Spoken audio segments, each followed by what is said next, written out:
All right, we are streaming live, so I will go ahead and get things going. Welcome. Good evening, everyone.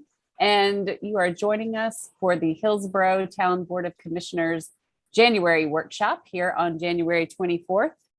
And we will get things started by calling the quorum of board members. Commissioner Bell, Present. Commissioner English, Present. Commissioner Ferguson, Here. Commissioner Hughes, Commissioner Lloyd, Here. Mayor Weaver. I am also here. Thank you, Sarah, and welcome everyone. It's good to see you. Moving on to item number 2, agenda changes and approval. Margaret, did you still want to pull item B from consent to talk about briefly? Yes, please, just for a second. It can go at the end of the agenda. That's fine. Okay, so Margaret just needs to speak to us briefly about item 4B. So that would be a change we need to move down to the end of our discussion topics. Move to approve as amended. Second. Moved by Kathleen, seconded by Mark, and we can roll call the agenda approval with changes. Commissioner Bell, Aye. Commissioner English, Aye. Commissioner Ferguson, Aye. Commissioner Lloyd, Did you say Lloyd? yes, ma'am. Okay, so you left out Matt. Yes, he's joining us He's not shortly. here. I'm sorry. He'll get here. All right, our agenda is approved with that change. Next, we have item number 3, appointments. We have an appointment to the Tourism Development Authority, the reappointment of Danny Black for a term ending January 31st, 2023. Move to reappoint Danny Black. Second. Moved by Mark, seconded by Kathleen. Is there any discussion? Seeing and hearing none, we can roll call that vote. Commissioner Bell, Aye. Commissioner English, Aye. Commissioner Ferguson, Aye. Commissioner Lloyd, Uh, And that reappointment is passed unanimously. Thank you, Danny Black. Danny does a lot in our community, and we're glad to have her in service. Moving on to item number 4, our consent agenda, which now just has one item on it, the miscellaneous budget amendments and transfers. And Move welcome, to Matt. approve. Second. Moved by Kathleen, seconded by Evelyn, and we can roll call the consent agenda. Commissioner Bell, Aye. Commissioner English, Aye. Commissioner Ferguson, Aye. Commissioner Hughes, Aye. Commissioner Lloyd, And that is passed unanimously. Moving right along to item number 5 for our in-depth discussions. We have our first 3 items are 3 letters of interest for annexation. The first is contiguous, the next 2 are satellite, and I will turn it over to Shannon to lead us through these one by one. Thank you. And you'll have to be a little patient with me. I am helping Sarah run the meeting. So if you see me days off for a minute, it's because somebody needs to be promoted to a panelist or something. So we're here to talk about 3 annexation interest letters that we've received. I want to kind of go over some highlights with these. I know there's been some confusion about the process and why we're doing it this way. This is not a public hearing process or a public comment session.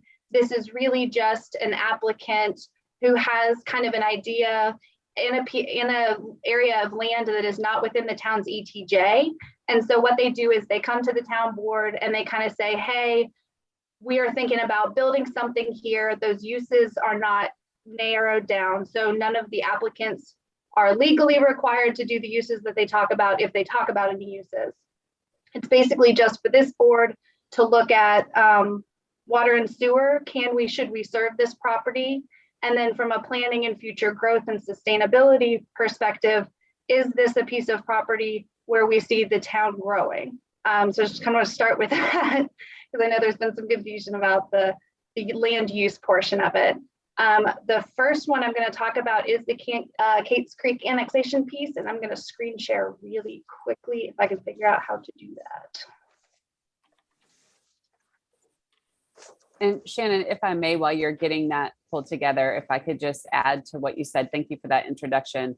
But for the benefit of those who might be tuning into this or interested in any of these items, the town board saying, yes, we're interested in seeing more about any one of these items does not necessarily mean that item will end up being approved.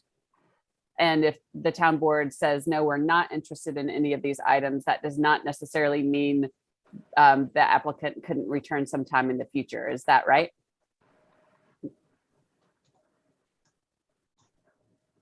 Yes. Thank you. I know you're multitasking. It's very. Got two screens and some various things. Can everyone see my screen with the Kate's Creek annexation map pulled up? Perfect. Yes. Yes, this is very much a very preliminary process. And all the applicants submitted was kind of a letter with a PIN number.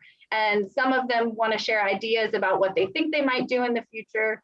Some don't sometimes when they come forward. So we're really just looking at the parcel's location, what the future land use plan says, whether or not we're able to serve it with water and sewer, or how difficult that may or may not be in some instances. So the first parcel that we're looking at, there was an area map in your packet with the abstract. And this map just kind of shows where the existing water and sewer lines come to and across this parcel. And I'm going to talk about those key utilities considerations first. This parcel was included in the wastewater collection system hydraulic model. And Marie Strandwitz, our utilities director, is going to try and join us at some point during this conversation. She had to also be at the Board of Education meeting, so she's kind of got a dual commitment this evening. So she will hopefully be able to join us at some point. But this area is an expected area of growth. There is a water stub already in place. You saw that blue line that kind of stubbed out to the property. There is an existing interceptor. That was that green line that crossed the property. We are still awaiting our comprehensive sustainability plan recommendations to determine if we're going to try and preserve more capacity in the Elizabeth Brady Basin. And even though it's not as pressing as the river basin, you know, we talked about in the fall how we basically don't have a whole lot, if any, sewer capacity in that river basin in the north end of town. This basin does need improvements to keep up with future growth. Utilities generally supports the project. From a planning consideration, the parcel is contiguous, and we'll talk about contiguous versus satellite, but contiguous basically means it's touching a parcel in town that has already been annexed versus not touching a parcel in town that's already been annexed. So part of this parcel is actually already in the ETJ and it's zoned EDD. It's going to be that, I think Marie cut it off a little bit, but this little piece up here, if you look at our zoning map, is already in the ETJ and zoned EDD. There's good road frontage along Kate's Creek Parkway, and there's good access to utilities, and the parcel could potentially be integrated into the surrounding development for walkability and connectivity. Go back to the map. And this map says proposed site kind of down in this bottom, but it's really this whole, I don't know if you can see my cursor, this whole property is all one piece.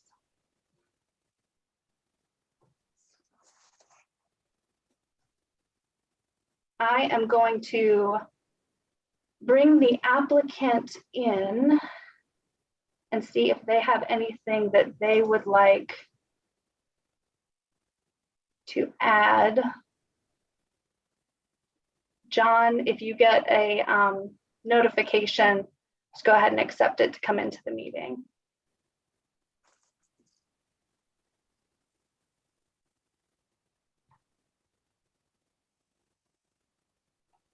Hello, Shannon. Can you hear me? Yes, I can. Did you have anybody else in your group that might be? I do. Yes, I have Dan Doyle is also with the beach company, and he and I have a few words to share about this property. Okay, I'm going to go ahead and bring him in. Great, thank you.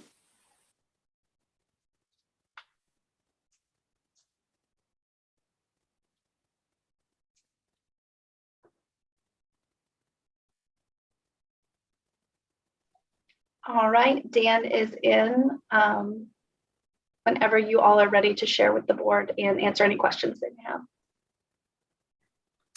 Great. Thank you, Shannon, and good evening, board members. My name is Dan Doyle. I'm Chief Operating Officer with the Beach Company, and we appreciate you making time for us this evening to consider our letter of intent and annexation. The letter we submitted is fairly straightforward in terms of the types of uses that we look at proposing here for property that's commonly referred to as the Morin property. We're very interested to hear your feedback and to hear your thoughts to help guide us through this process.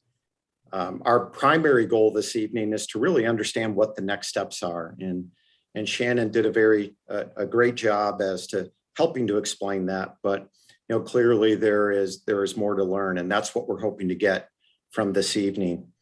But as straightforward as the letter is, I'll just recap what it is that we're looking at and what we propose doing. Although we're still very early in the process right now, but what we are proposing is commercial use on the portion of the site that's just north of Cates Creek Parkway, right off of Old Highway 86.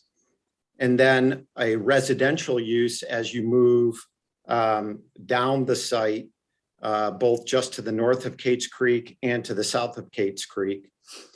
This would be adjacent to the existing Cates Creek apartments that are located on the east side of this parcel. And then a use that would be primarily commercial, likely medical office at the bottommost portion of the site. And this is really intended to be complementary to some of the uses that are already in existence along that portion of the property and what we think could come into the future. So with that said, we'll leave it brief, but we're just looking for your thoughts, your comments, and your feedback at this time. So thank you. Thank you so much, Dan, and welcome, Dan and John, and thank you for your letter. And I'm going to field questions for folks. Mark, why don't you go ahead? Thank you and good evening, and thanks for bringing your application to us. Can you speak any more to your vision for kind of the mix of housing? Certainly. What we envision is a mix of single-family attached and detached homes.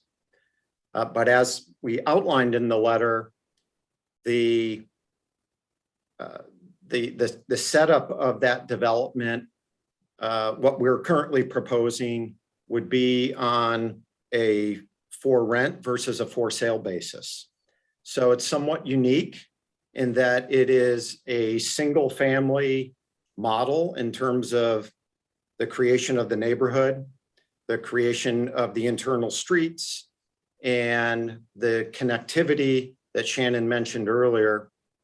However, it would be on a for rent versus a for sale basis. And we think that opens up a number of different opportunities and different choices in housing for the community.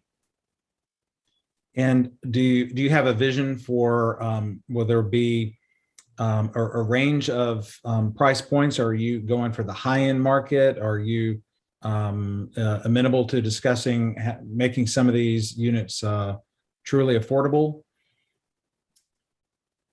The price points will vary, and they'll vary based on unit style. And when you look at these type of developments, and essentially this will be a neighborhood, You oftentimes see different sizes of homes, different unit types, whether it's a studio, possibly a studio apartment over a detached garage that helps to reach that price point that you're referring to, or if it's a 3-bedroom home. It can vary across the board.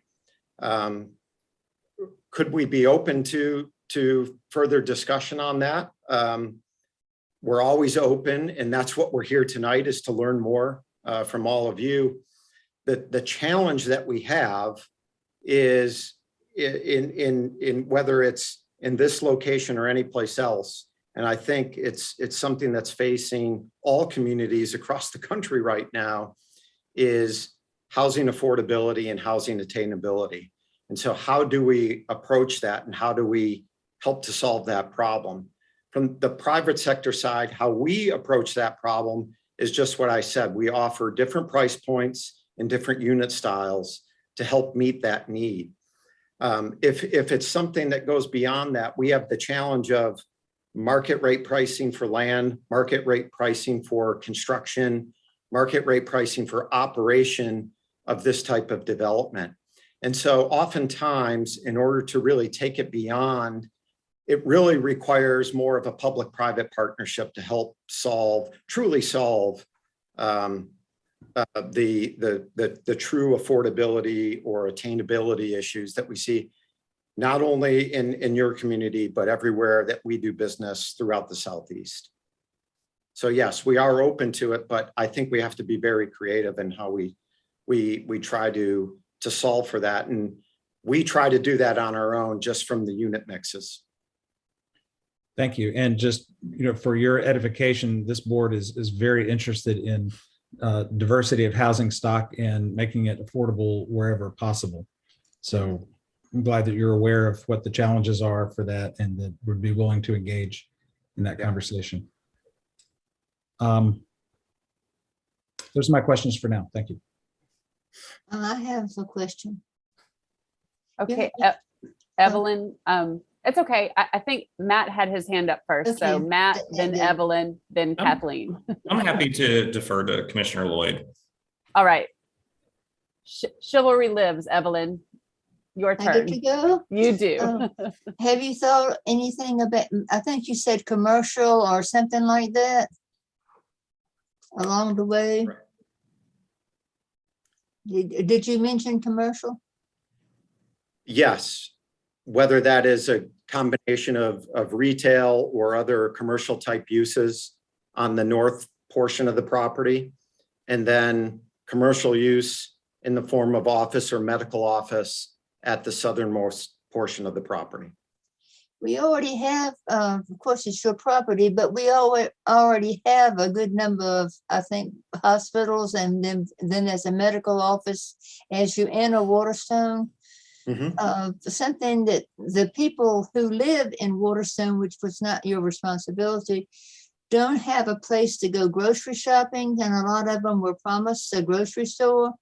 And there's virtually no place to eat really that I've seen except at the hospital. And I think that's something of some amenity that would be, because the people who might live behind you are already upset because they didn't get what they were promised in the beginning. So you are not the same ones, but something similar that they don't have to get a ride with somebody or something to get to go to some place to eat something. Part of, and that is what we're proposing on the northern portion of the property where Kate's Creek meets old Highway 86, right there at that intersection is where we would propose those type of uses. It still allows others to walkable connection if they didn't want to have to get in their car and come out, that may be living in the community that we're proposing, that may work on the southern portion of the property, that may live in the apartment community next door. But that's where we would propose those uses, would be at the northern portion of the property. That would be helpful. Yep. Thank you, Evelyn. Matt, go right ahead. I have a question, and it's for staff. And Shannon, I don't know if you recall. So Margaret might have to ask or answer the question. But the piece of property that we're talking about, this area that we're talking about, was it this parcel or was it an adjacent parcel that we had someone come to us in 2019? I think it was about possible siting of affordable housing in this area. I don't recall that, so I'll have to punt that over to either Eric or Margaret. It was not this parcel. I actually don't recall what you're referring to, but I don't recall affordable housing being proposed really in the Waterstone area in recent memory. There was a gentleman who came to us in 2019. I think he was looking to possibly purchase land that was in the Cates Creek area, and I think was looking to site affordable housing there, and was gauging our interest because there were some tax credits that were expiring. Sorry, I'm looking off to the distance to try and remember the conversation, but I couldn't remember and he came to a very similar meeting like this, just taking the temperature and taking our temperature whether or not we would be interested in an affordable housing development in this general area. But I couldn't remember if it was this parcel or another one. I know that there were, I think, stream protections on the property. And so that kind of made it hard for some commercial development because it would have to be developed more towards the center of the property. But I couldn't remember what date that the gentleman came to go back and review the minutes and refresh my memory. But maybe Commissioner Ferguson might remember that conversation. But I seem to remember there being interest in this general area in the past. So I was just curious if y'all could recall that.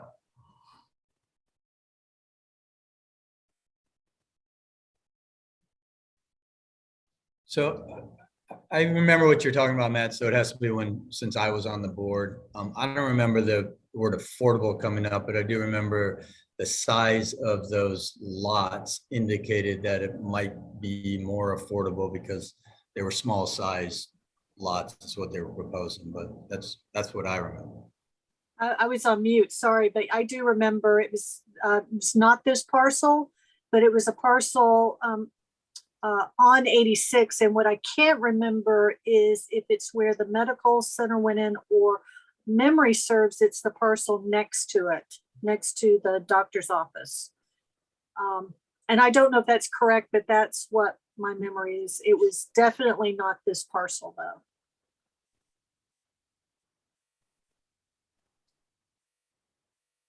Thanks for the memory bank. Matt, did you have a companion question to that, or? No, not really. I was trying to jog collective memories. Absolutely. So. Understood. All right, Kathleen. Yes.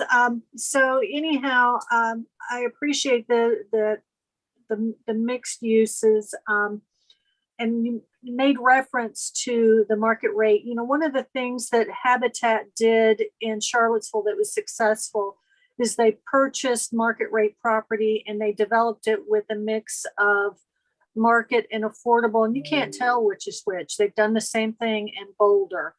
But as Commissioner Bell has indicated, you know, we don't need more housing. We need more affordable housing. And maybe, you know, I mean, what I would be interested in, certainly I love the commercial. I concur with Commissioner Lloyd that, you know, folks need a place to eat. I am fully supportive of medical offices because it is an expectation that you would, where you have a hospital, you do have your physician and diagnostic centers. Certainly dialysis center is something that we have residents, a fairly high number of folks in need of, and other services. So those are the kinds of things that I would be interested in, is some creative ways to support the commercial, but but that affordability, whether it's working with a nonprofit that has experience in market rate and affordability, or some other creative way of approaching. The other comment I want to say is I've read a lot about the rental neighborhoods and municipalities where they go in. There is an issue because you have rental properties that, when the folks living in there, it's still rising rents. They don't actually have stability, and it's very difficult for the municipalities to work with the landlord on a variety of neighborhood quality of life issues, because ultimately they're items that the landlord, it's not in their wheelhouse, it's not their priority, and legitimately so. So from that standpoint, I'm leery of a rental neighborhood as you've described. I'd like to have evidence of success from the municipality's perspective where they've been able to overcome some of these challenges.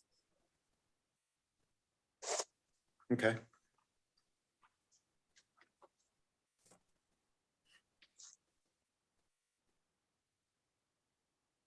Rob.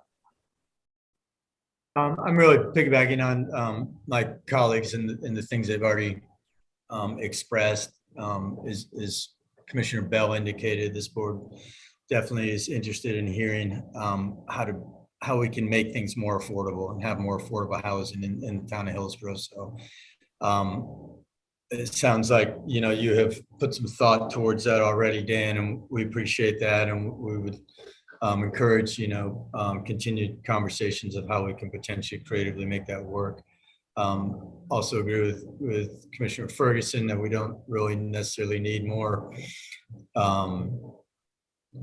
residential housing or single family homes per se, unless they, you know, are truly affordable. Certainly support the mixed use and having some commercial / retail uses there for the residents of that development, and also the adjacent ones, and how they can work with obviously what's already in place with the hospital and the other things in that area. I saw something in your letter about the amenities for this development. I was hoping you might be able to share a little bit about that. And this is more kind of the, I think you're referring to the community specific sort of amenities. Can you speak a little bit about that, Dan? Sure. The best way to really think about this is if you comparable to a single family neighborhood or any type of multifamily community, oftentimes are complemented by amenities such as pools, clubhouse, fitness center, other recreational or meeting space type amenities. In this case, we would provide, in addition to those, the outdoor amenities such as walking trails, some of the other outdoor common areas that would be afforded under this type of community. So, you know, really, in addition to all of those standard amenities that come along with those type of developments, really what this site affords is the ability to create some great outdoor spaces, the walkable connectivity from some of the existing residential over to the proposed retail, from the medical office up to the proposed retail, and again, make it more of a community focused space. So that's what we're talking about. Okay. That's what I envisioned also. So thank you for sharing that. That's all I have for now. Evelyn, and then Matt. Yes, again, I want you to think about the people who may have walking trails and may have affordable housing and have to have food. So I insist that you have something to feed these people. They're having to catch a ride to go someplace to eat or eat at the hospital, and that's not someplace different. No, So we that's would, something you should consider. You really should. yeah, consider we would do our best to bring those type of uses to this site. We can say all the right things, and I'm not here just to try to say this is what we're going to do. All I can say is this is what we'll commit to doing. The timing of those things happening are market conditions, and they're market determined. So I'd love to be able to say we have a grocery store that's ready to go tomorrow, but until that grocery store can run through all of their different economic models and traffic generation and so forth, it's going to be up to them to make that determination. But we're here tonight to say this is what we envision, and this is what we would like to see as part of this development. Just let me say one more thing. It doesn't have to be a grocery store. It would be a nice place to eat that wouldn't be over expensive, that a person could go who lives in the neighborhood. You think about being stuck over, living where they live, they don't have much choice of where they can go to eat. And I don't want them necessarily to have fast food because that's not medical. And I'm a pharmacist. Right. So Yep. No, you've got what I've said now. I hear you. Yep. Thank you. Matt. Yeah, so I answered my own question, which is good. So at our September 10th, 2018 meeting, we did have an organization that came through looking at this, looking at an adjacent piece of property, at least in this general area, and specifically for affordable housing. And at the time, one of the things that this board said, or as a collective body, what this board said was that we would like to see affordable housing, maybe not in this specific location, because this general area was set aside for an economic development district probably before I was born, and that's really what we wanted to see. I know we focus a lot on the housing component, but I think that having this piece of property developed and possibly brought into the town for commercial purposes would be very good for us. I think there are some things that I don't mean to sound like I'm disagreeing with some of my colleagues, but the triangle does continue to grow, and there is a need for more housing in general, and specifically housing of a particular type. We have a lot of rentals that are apartment buildings here in town, but as I discovered looking for single family rental housing that was not an apartment, that's really scarce in our community. And if you're looking to rent, but not necessarily live in an apartment, your options are really limited, at least within the town of Hillsborough itself. And so, I would say there is some need for detached single family rentals of the type that our presenter is proposing. I would like to see those as affordable in some way, if there's some sort of tax credit or benefit that they could take advantage of to do so. But I really think that there is the need for the commercial side, but then also the need for that single family rental, even if it is at market rate, because I do think that's actually a need in our community. If you, like I said, don't want to live in an apartment.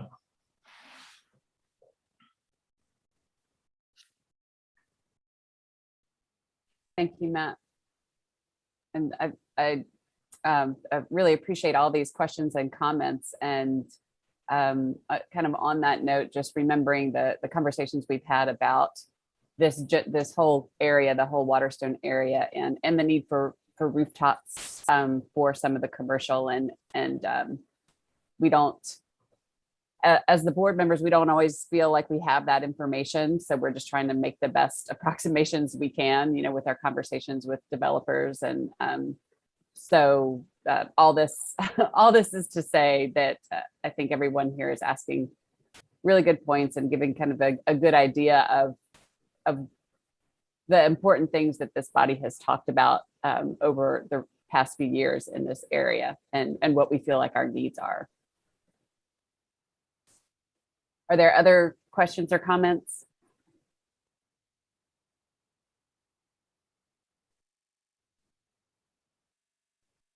So, no, oh, I go was, ahead, I was, Shannon. I was just gonna say as a point of next steps in the process, when you all are done discussing this, I think that, utilities kind of already has answered that.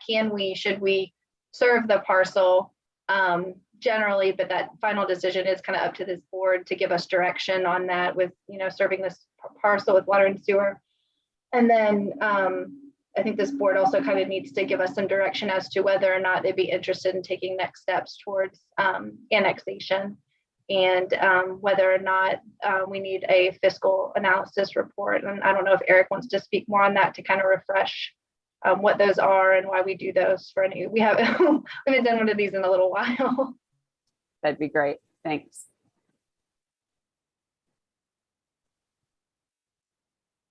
Mayor Jen, Yes. I mean, from my perspective, I'd like to see next steps, just to look at. I'm certainly interested in, like I said, echoing many of the pieces. My only concern is, and it's certainly the applicant, it seems to be willing to give us more information, is that other jurisdictions with rental neighborhoods of single family homes, the municipality has quality of life issues. And if we can address that, I think it's a good idea. It really is being able to address more than just the housing when you have those neighborhoods, because when it's private streets and rental, those single family houses, it's a lot more, the issues are more complex that I've been reading about that are in other places in the country, where they end up with neighborhoods where residents are not happy and the municipality has their hands tied. They can't do anything because it's private. So that's a long way of saying I'd like to see next steps and some of these other issues addressed. Thank you, Kathleen. Mark, and then I think Eric wants to jump in to answer Shannon's question. I would concur with Commissioner Ferguson's comments. And in terms of next steps, they would come back to the next joint public hearing in a little less than 3 months and have the Water and Sewer Advisory Committee give us their opinion on the impact of this and what kind of infrastructure we might need to build and all those things. So I'd be in favor of proceeding to the next steps to hear a more fleshed out proposal.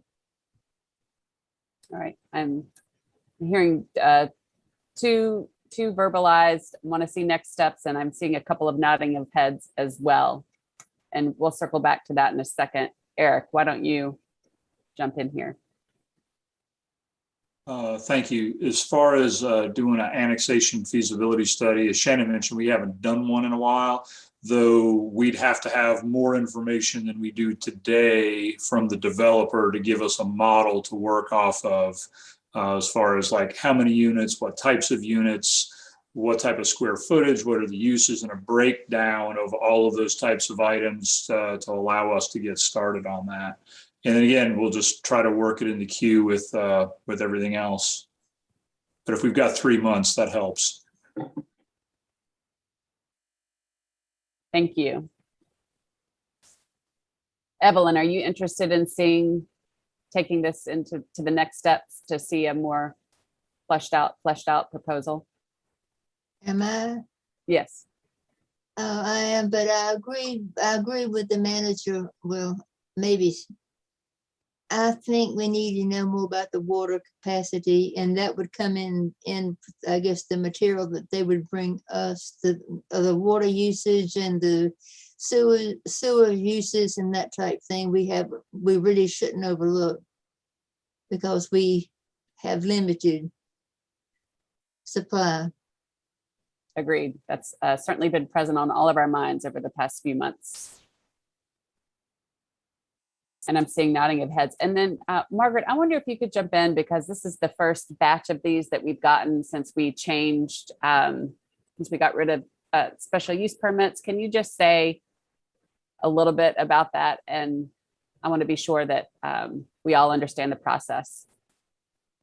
Sure. Excuse me. So sure, these are going to be a little bit different. Anything going forward is going to be a little bit different until we get a conditional zoning in place. While we can ask the applicant to give us numbers and figures on the number of units and square footages of non-residential and potential values of land, we aren't going to have the tools available to us to place conditions on an approval like we did through the conditional use permit zoning. We no longer have, there's no sort of planned unit development, there's no sort of master plan process anymore. Those things all went away, and we have not yet replaced them with a conditional zone. So if we want to move forward with this, what you would see at the public hearing would be your water sewer extension contract, the request for annexation, but then the zoning request is most likely going to be, it's going to have to be to one of our general purpose zones.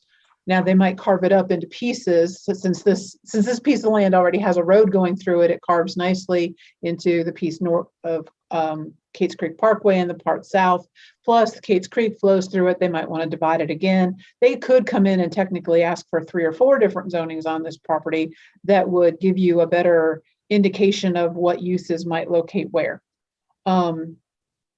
But then depending on how those parcels actually develop, you may never see it again. It may all go through a staff process.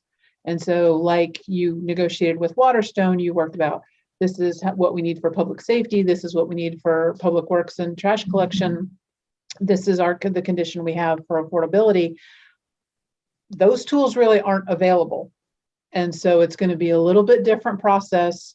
They will certainly be able to show you renderings and layouts of how the site's going to look, but you will not have the ability to place any kind of a condition at the zoning level. Now, some things might be able to be attached through the annexation, kind of like a development agreement, this for that.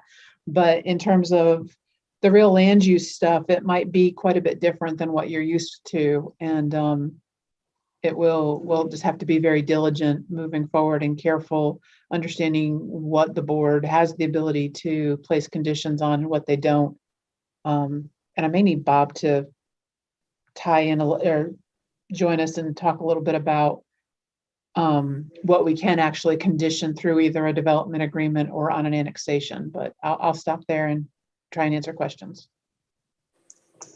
Thank you, Margaret. Could I ask a question while we have her?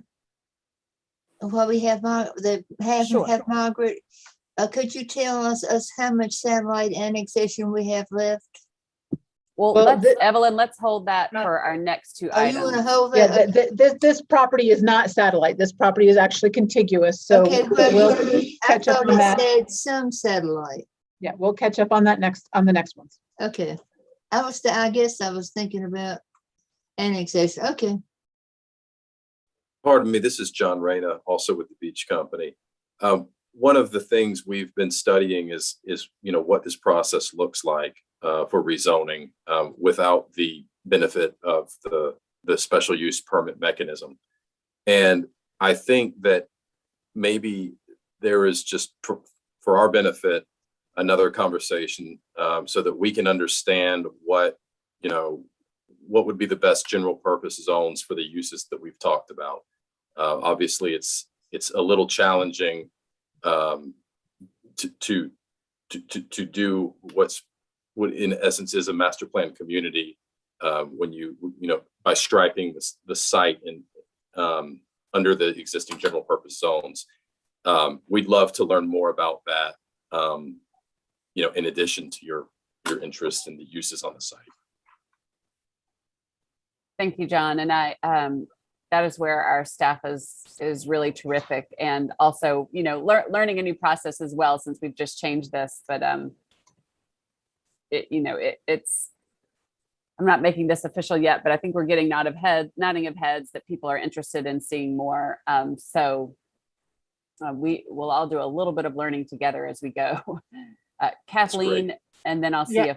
if Bob can jump in on Margaret's question. Yes. No, I have a question because, one of the issues that I don't think this board has resolved is the whole issue of private streets. And so if what I'm hearing is if this process is not coming back, what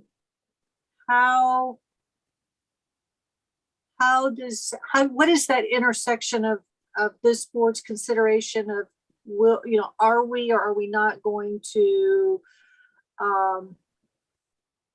support or encourage private streets in our UDO or as a practice versus this development, which at least in this very 60,000 foot level sounds like they're private streets. I'm trying to reconcile.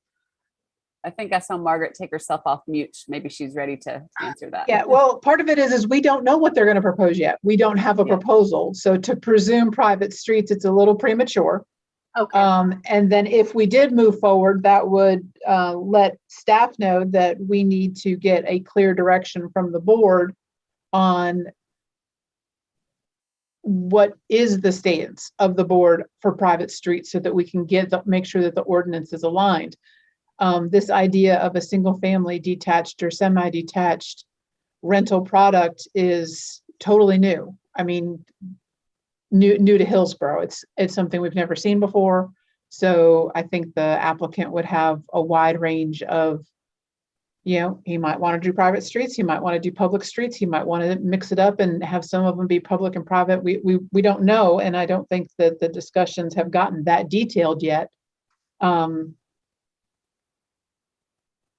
That's one of the problems with this process is we want you to stay at the 60,000 square foot level and not get into the details, but be ready to give us those details so that we can flesh them out before it comes to public hearing.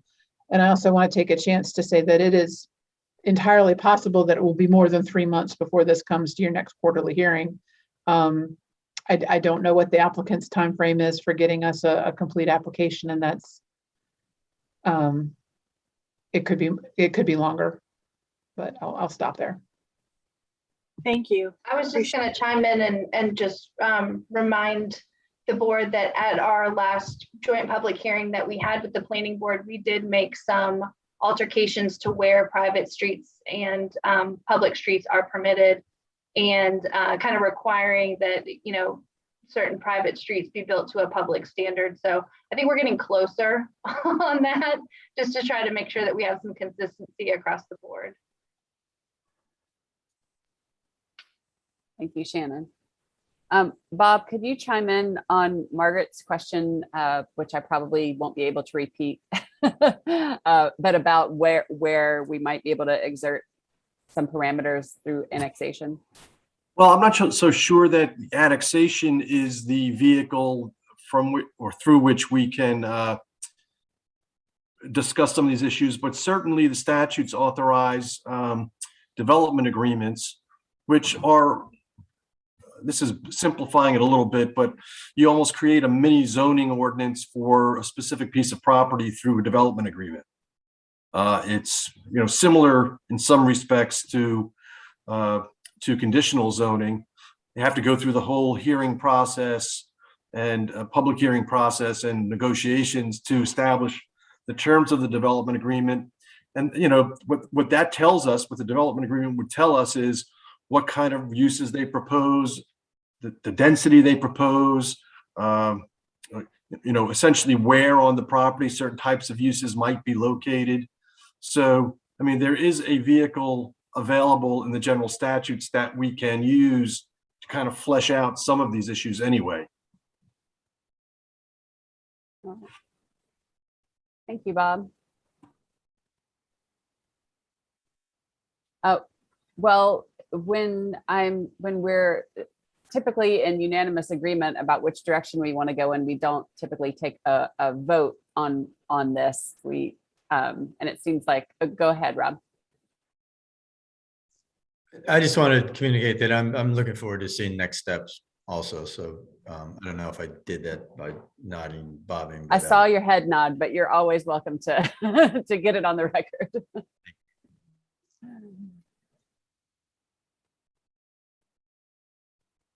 All right, so if I have appropriately and correctly assessed, all board members have indicated they're interested in seeing the next steps, taking it to the next place. So is that enough for you, Shannon? Okay. All right, well, thank you, John. Thank you, Dan, for joining us, and look forward to seeing more. Yeah. Thank you. Yep. Have a good evening. You too.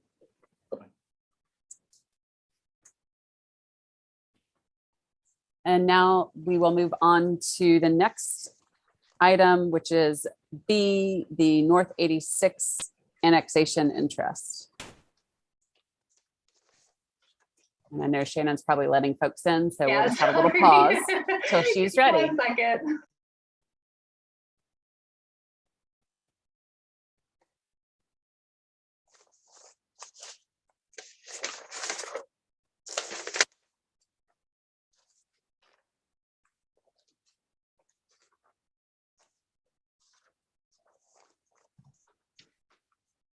Okay, the next piece of property that we're looking at tonight, if you all can see my screen, hopefully.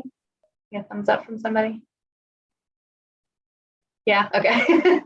The next site is up on Highway 86 North.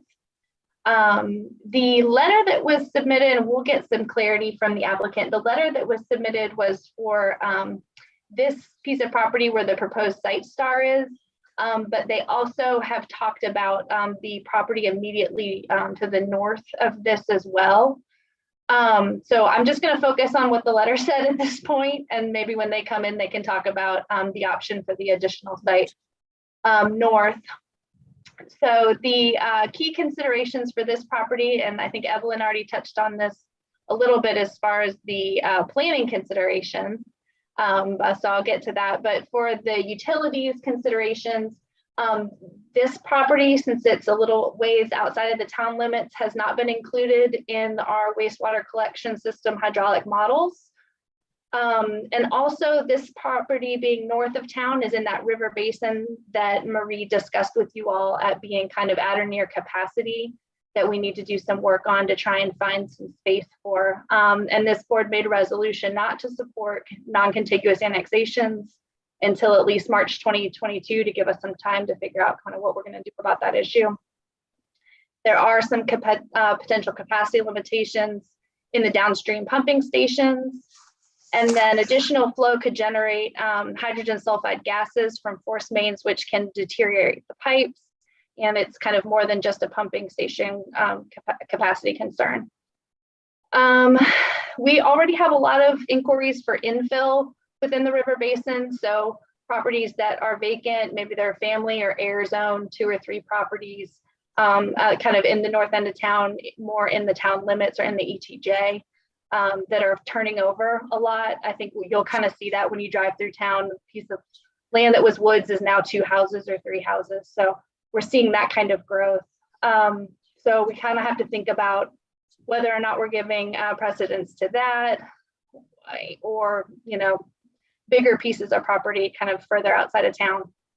We are still awaiting the comprehensive sustainability plan recommendations to determine if we're going to preserve capacity in the sewer basins for identified growth areas, and if we're going to minimize new extensions that will bring pressure to develop surrounding areas. You know, oftentimes you'll see if you kind of bring water and sewer and/or encourage growth in one area, you can have some piggybacking growth, we'll kind of call it, where you'll just see new opportunities open up in surrounding parcels. For the key planning considerations, the parcel is satellite, it's non-contiguous, and we're limited in our acreage. Right now, I believe we have about 112 acres left, which is not very much when you start looking at these big projects. The parcel is disconnected from town in terms of connectivity and access. There may not be great ways to get connectivity up to the project. And the parcel has good frontage along NC 86. However, there's not an effective way to move a lot of volume of new residential traffic south. So that's kind of a concern. I will stop sharing and bring the applicant in.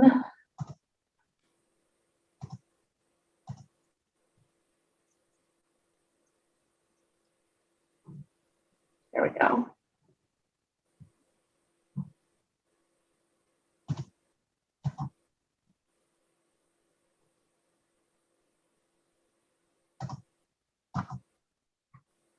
I heard you say there we go, but I don't see anyone. I've got a little bit of a lag. Sarah sent me a message on it a minute ago. I don't know why it's taking so long, but it is. Shannon, can you hear us? It's Patrick Cummings with Summit. Yes, I can hear you. Do you have anybody else with you that might be in the waiting room? Not for this project, no. Okay. It's just me. Welcome, Patrick. Thank you for joining us. Enjoying your screen name here, the Eno. Yes, all the conference rooms here at Summit are named after key Hillsborough landmarks. So we've got cool. We've got the so Great. Yes. Thank you for having me tonight. Absolutely.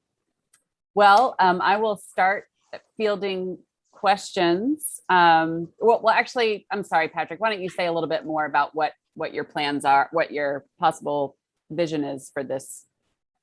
Absolutely. And to speak a little bit more to Shannon's point, the parcel directly north of this is also in consideration for this application.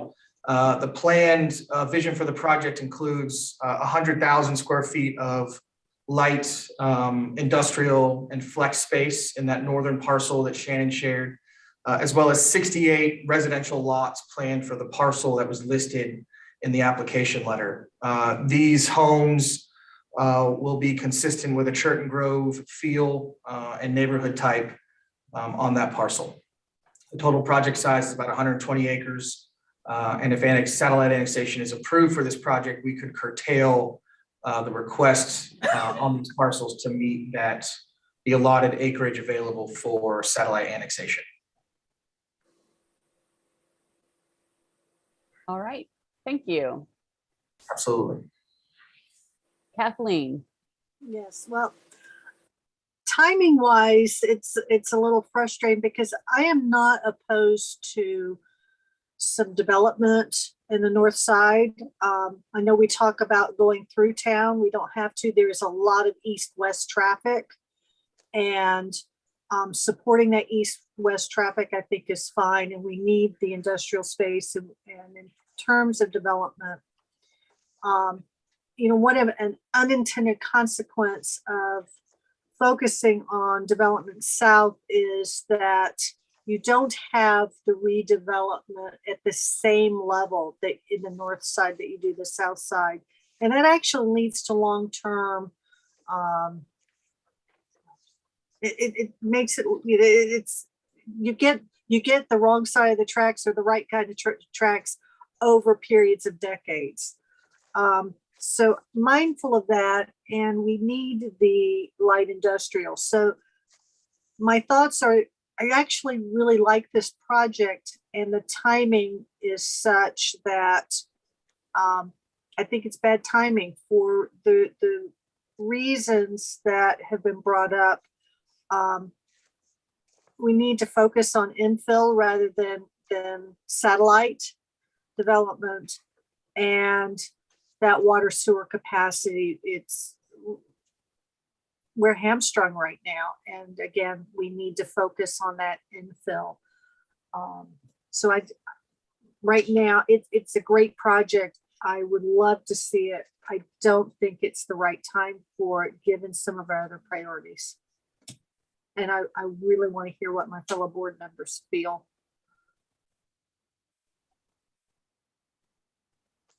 Thank you, Kathleen. Evelyn, are you chiming in? Yes, back some years ago, and I don't know if Eric or Margaret remember the development with Eva Brown Apartments. From Eva Brown, the water sewer lines would have to run from Coleman Loop Road And it was going to take a lot of water, a lot of sewer. It was just not something that the town thought they needed. And in order to get the water and sewer there without having to extend it in such a long path, they even tried going to pathway schools and coming in the back way. I know I'm making no sense. It makes perfectly good sense to me, but it didn't pass. And I also agree that it's too far out. But did I hit the utility? I think the utility thing is a bit, and is also a lot. It's just it's too far north to make anything. Eric, do you remember this? I can't. We've had at least a half a dozen or if more developments that we've turned down north. But most importantly, Marie Strandwitz, the utilities director, just texted me that she is now available to be brought in. So, we probably want to ask her questions directly. Going back to Commissioner Lloyd had asked me another question about one thing I want to punctuate on the utilities, and Marie can clarify. It's like, if you recall back to when Orange County wanted to locate the jail up there, we spent a lot of time. That was when I was the interim utilities director. We spent a lot of time. It's like, it's a train wreck to add anything else up there with the daisy chaining of the pump stations, and it creates havoc and rapid degradation of like our manholes and all sorts of issues. So, but Marie can add more, but I realize I think I cut off Commissioner Bell.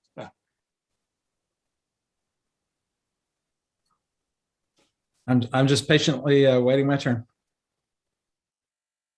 Go right ahead, Mark, and then Marie might have some things that she might want to respond to or put a point in. Okay, thank you. The one part of what I've heard you say, Patrick, that I really liked was the part about light industrial. But however, I totally agree with Commissioner Ferguson's assessment that the timing of your proposal is not very good, in that we have gone on record saying no to this kind of residential stuff north of town. This is not where we want to see new planned residential. We're out of satellite capacity. So if we were to approve this, you would consume 100% of all of our remaining satellite capacity. And there is at least one other project that is in competition with this capacity. So I don't think there's any way we could be in a position at this time to say which one would get the remaining allocation. And then finally, the water sewer, I'll defer to Marie on that. But we have also gone on record recently saying no to additional capacity requirements in the northern zone. We put a moratorium on that kind of development, and it's likely to get extended into the future as well. So, but I'll defer to Marie to provide any additional context about the water sewer infrastructure. Good evening, everyone. Sorry I had to join late. I had a conflicting meeting. I take it you're talking about the North 86 parcel right now, and you've gone through the initial slides. Okay. Pretty much I've put all the points that I could think of about the water and sewer. I just feel like this is adding to existing, issues that we really need some time to address in the system in this area. And as mentioned, this is going to go through, the flow would go through three sewer pumping stations, the last one being the River Basin station, which we know needs to be upgraded and moved. Since my time with the town, we have always said to take care of what we have. And I feel like there's time now that we need to take care of what we have before we expand and allow more flow into the system, even though it currently is within our boundary area. I don't know if I answered the question or what y'all wanted me to say, but please, if you have any specific questions. Thank you, Marie. All of those reminders are helpful. Other questions or comments for the applicant, for Marie? Oh, Eric, go right ahead. And then Matt.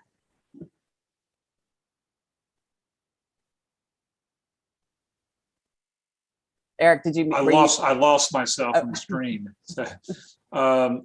Chief Hampton also let me know that in general, the police department they're not fans of the satellite annexation because it stretches them out further, and especially in an area where you'd have maybe up to the 68 homes, the call volume in a difficult location puts them in an even more difficult situation. So I wanted to make sure I relayed his comments about that.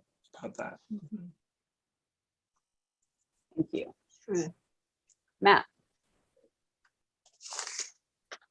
My comments are mostly just centered around some of the, the municipal services that we offer because of the satellite annexation. It would not just be police service, but also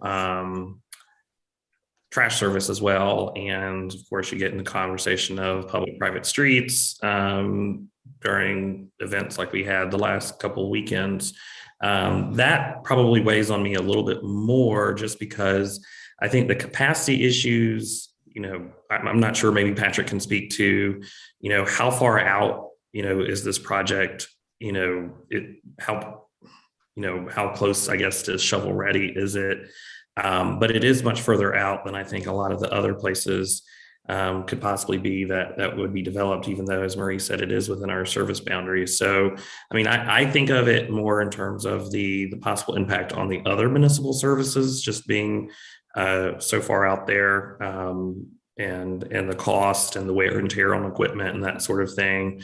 But, like Kathleen, I definitely am, very much in favor of the, warehousing or light manufacturing components of the project. And, but, of course, we also know commercial services use, in general, less municipal services, or commercial projects use less municipal services generally. So, I wouldn't be so hung up on that, even if it was a satellite annexation. But, the residential component definitely would be a whole nother kettle of fish to consider. But, I would like to see, some more development in the northern part of our, whether that's northern part of the town or the northern part of our, service boundary, because, it does kind of feel like the town kind of stops at 86 and 70. That certainly would have,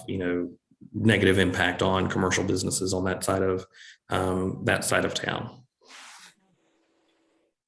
Here, Jen, if I could step in, maybe answer a few questions that have come up, including Matt's direct question and a couple of others. Sure.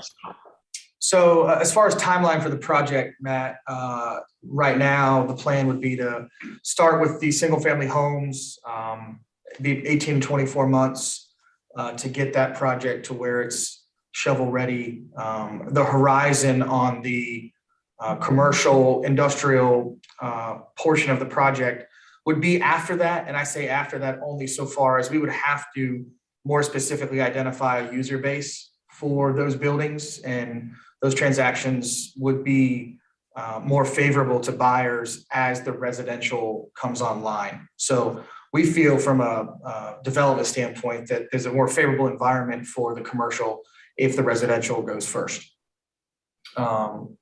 And then as far as utility access, it was our understanding, or at least our intention for the discussion of this project, to access the sewer through an easement that touches the property at the Eno River Academy, and then access the water along 86. I think that may have been a question that was asked of us. And I think that's all. I guess the question I have is, as you all deliberate this, is there a timeline for consideration of a project like this if the scope of the development is favorable to the board and to the community? If you can offer a timeline or a reasonable or a theoretical timeline for us to bring this project back, that might be helpful if the scope remains favorable.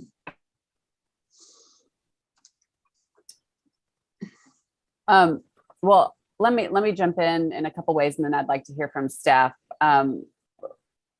One of them being that, well, maybe Marie, if you could just jump in. If you do you have any updates about when we will have information about, our capacity issues in that part of town? We have begun to look at, we just completed the Lawndale Basin, which is our worst basin. I think what we need to do is start looking at the northern half of the system and see where we can cost effectively eliminate extraneous flow so we can offset some of the new projects that want to come about in that area. And unfortunately, that just takes time. We were able to complete the study on our Lawndale Basin, for instance, rather quickly. That was within a few months, but developing a plan to rehabilitate it and then actually get the funding and procure and move forward, that is the part that takes longer. And even if we said today we were going to fix our worst sewer basin, we probably could not get to it for another year just because of the steps needed to be taken to get there. So it's really hard to predict. Sure. But what we want to do with this basin, if we can get to the Lawndale Basin, it will be our pilot project, and we'll be able to say, we relined, we replaced, we fixed cleanouts and services, and now our flow is dropped from a max of X amount to this. So we saved an estimate of whatever gallons a day, which can be, some of that allocated. We don't want to turn around and get into the same situation as we have with our interceptors, but we can start saying, compare the cost and the savings and flow by rehabilitation, and start shuffling availability elsewhere. But we have a lot of work to do. Mm-hmm. Thank you. Yeah, this is. Sorry, I was just going to pipe up on from a planning perspective. I don't know that there is a timeline where this neighborhood isn't motorist oriented. I mean, I don't know that we're ever going to be able to get people walking and biking connected into other parts of town unless there's significant redevelopment across 86 or a greenway or something that can cross 86 and tie into the back of the Fairview Park. I think it's always going to feel a little bit disconnected from the rest of town from a planning and connectivity standpoint, at least in the next few years.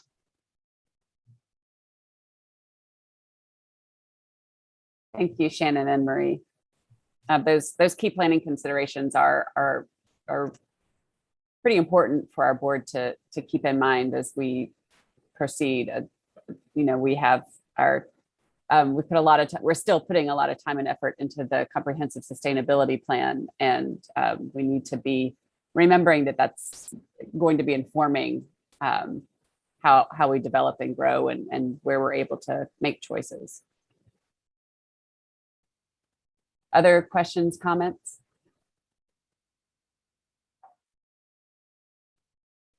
So Patrick, I'm not sure if we really answered your question about a timeline, except to say it would be a while.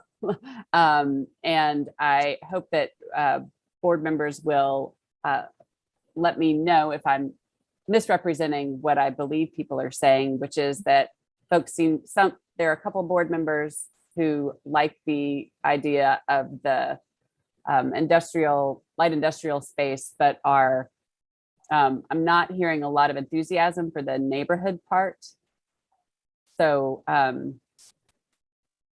that's what I'm hearing from this group. Rob. Yes, that's exactly what I was thinking, Mayor Weaver. So I definitely, supportive of commercial and light industrial that we can add. But I feel, and as Commissioner Ferguson mentioned, I think the timing right now is just not ideal, because I think we need a little bit more time to figure out our own capacity and issues on our end. I feel that this location is just too far north. I don't see the connectivity and how we can and how it would feel connected to the town. It would, I think, always just feel like this satellite clump north of town, without having bike ped options to access. So yes, I just wanted to get on record that that's exactly what I was feeling.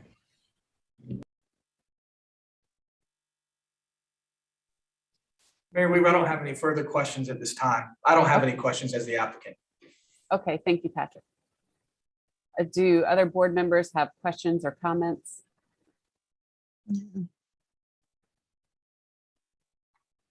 So is it an accurate summation? And again, if we're not unanimous, it's okay to take a vote, but I just want to be sure I'm assessing everyone correctly, that the board at this time is not interested in seeing this letter of interest taken to the next step.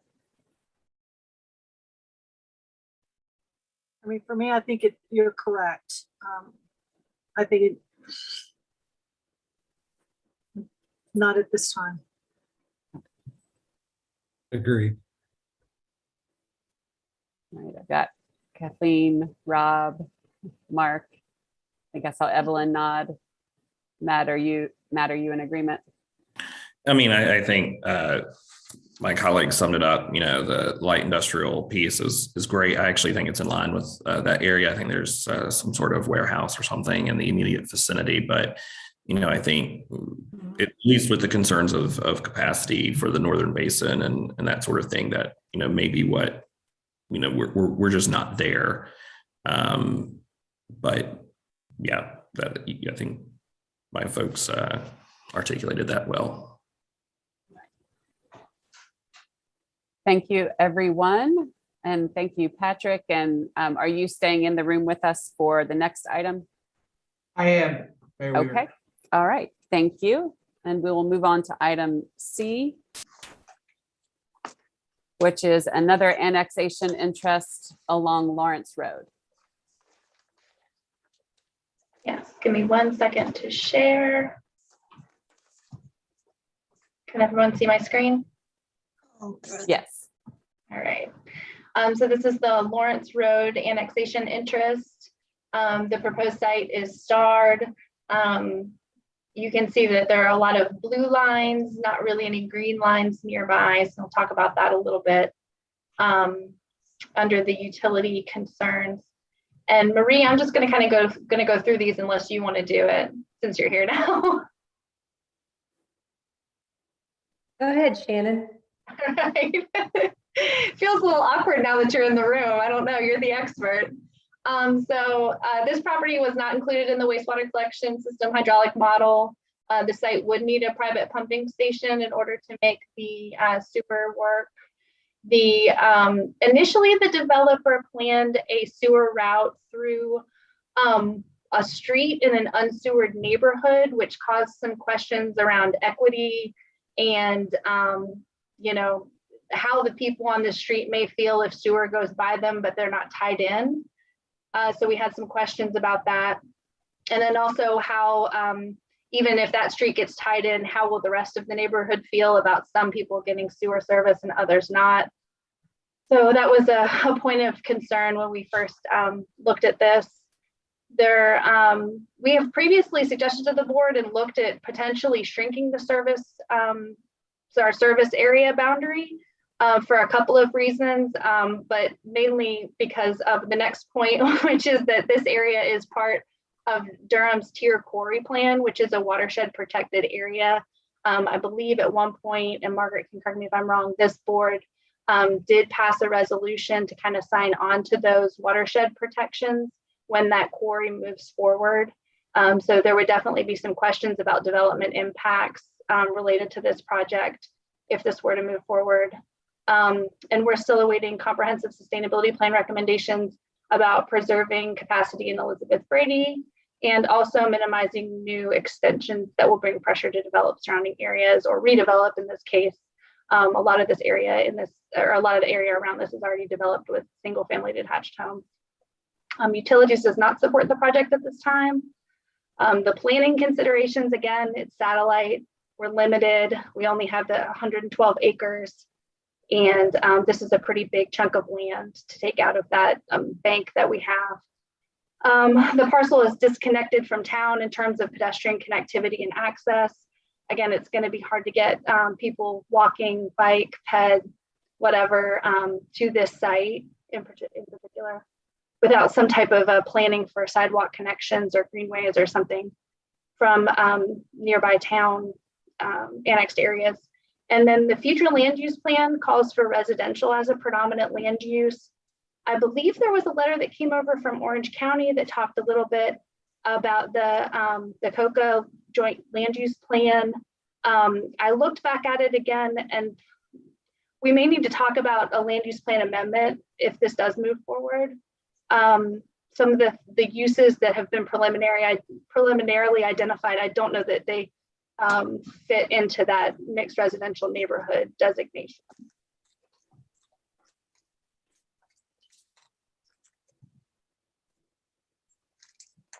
Thank you, Shannon.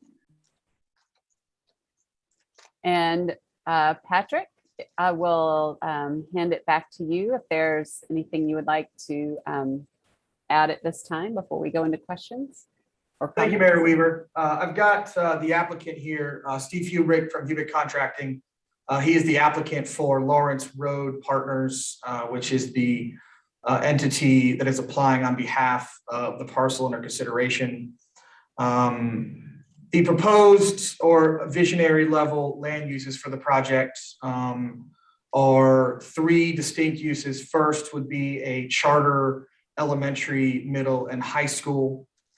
Second would be a tennis club, indoor and outdoor tennis facilities. And the third would be recreational baseball fields for the Hillsborough Youth Athletic Association. So those would be the three at least proposed uses for the project now, or at least the vision for moving the project ahead. The application as written for this meeting was a letter from me as the engineer for the project and the applicant. But I would like to clarify that while we would be technically open to satellite annexation, the application for this project is for water and sewer allocation and not pushing for satellite annexation from the town of Hillsborough.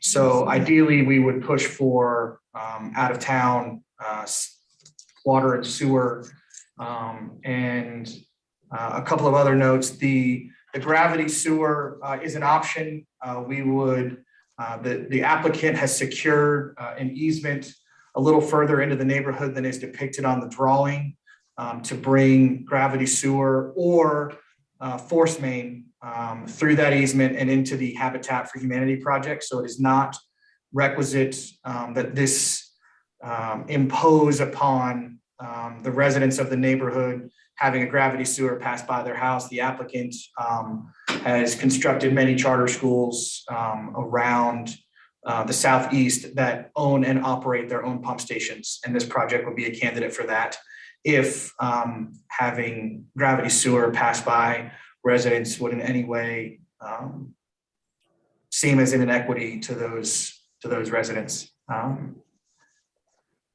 Steve, anything you'd like to add? Yeah, Mayor and Commissioners, really appreciate the time tonight to talk about this exciting project. We feel like with the uses that we're proposing, this could really be a mixed use project with a lot of identified, with a school being the primary source on the property during the day, but at night, being able to cross access soccer fields, baseball fields, as well as having the tennis community also be out there. So we're looking for just the water and sewer allocation.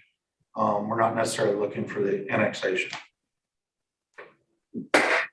I will tell you that the vision for the project was truly community-based. We've got stakeholders from the town of Hillsborough that have been intimately involved in the vision for the project, and how it comes together, and how ultimately we can make best use of allocated water and sewer from the town of Hillsborough. The area designated for the baseball fields would have to be, or in future developments, have to be used for a septic field. And so by allocating water and sewer to the project, the landowner and Lawrence Road Partners is allocating the space shown on the rendering. I believe most of you have seen, for a needed home for HYAA, which I think most of you probably know. We do currently need a home for HYAA in light of the train station construction coming probably next summer. So that is the driver. One of the main drivers for water and sewer allocation is to be able to give space on the property to construct the needed baseball fields for the community. At this time, I also know that there's been previous applications for high density development on this project, and we feel like the proposed uses, although they cannot be technically be considered, but are certainly advantageous to not only the town of Hillsborough, but specifically the surrounding community directly around the project. That's all I have, Mayor Weaver. Thank you, Patrick.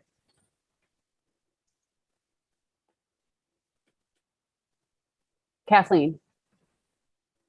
Okay, so I have a lot of thoughts on this. On one hand, I actually see some value of the baseball fields and pickleball in between the golf course and the Seymour Center. However, and certainly I've heard the commitment from the community to maintain use of Fairview, which I appreciate the devil's in the details of whether or not that is a Easter and Christmas type usage or sustained usage. But as I shared with Commissioner McKee in an earlier conversation, a lot of what is proposed here, I really would like to see at Fairview in the expansion, because there's a lot of land that's still available for that expansion. With the volume of traffic with the school, I find that very concerning. The neighborhood, was not happy with 75, traffic associated with 75 units. With 1,000 kids build out plus the athletic usage in there. And I've heard enough from the public comment that it would be probably used well, but that is a lot of traffic. And it's a lot of traffic that would impact from both ends of 70A as well as Lawrence Road. And I find that very troubling. I won't address the water sewer capacity and satellite annexation because I feel we have talked about that because it's the same concerns there, particularly with limited satellite annexation. And there are other places around our urban services boundary that are closer in that could provide the connectivity that could be more beneficial. With all that said, I want to hear from my fellow commissioners on thoughts. Thank you, Kathleen.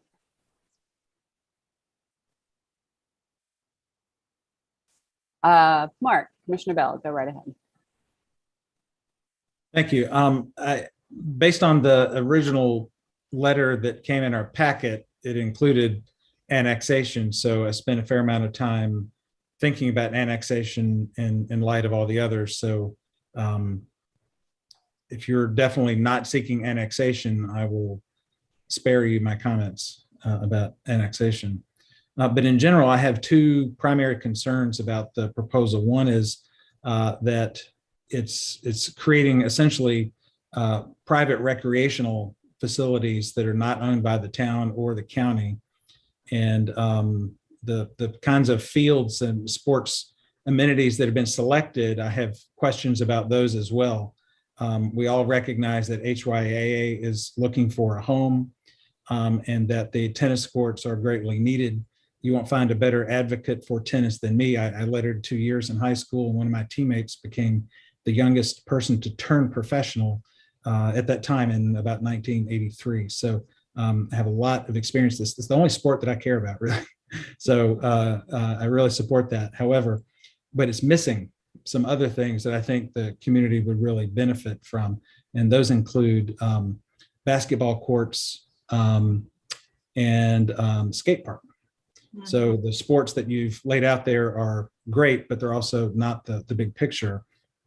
And I'm aware that there are other opportunities for some of these sports and other facilities in the county.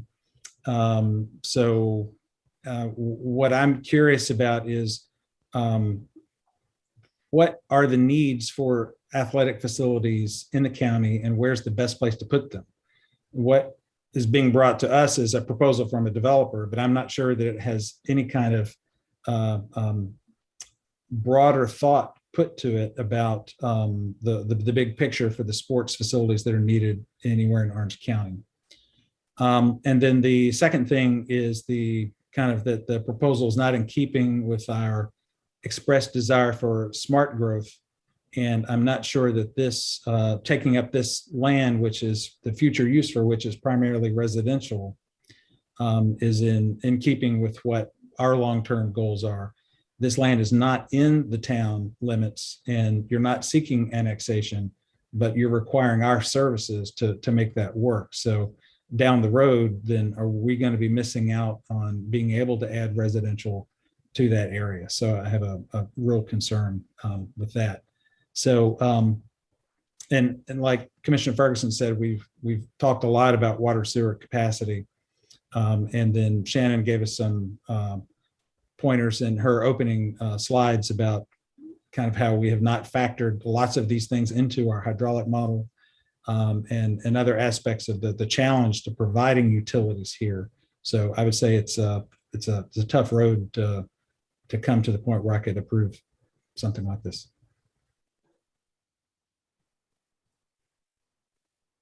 Thank you, Mark. Matt. Muted. Okay. I would love to hear from the developer on the traffic issue. You have experience with this, or the applicant rather, and just kind of, I've heard that there are programs through DOT about road improvements around, I guess, schools generally. Could you speak more about that? Yes, Mr. Hughes. Steve Hubert again. Yes, the schools will have to abide by DOT standards for traffic as far as on-site stacking, any off-site traffic requirements that would be required to make a project work at this site. So what we would have to do is literally count the traffic along Lawrence Road, 70.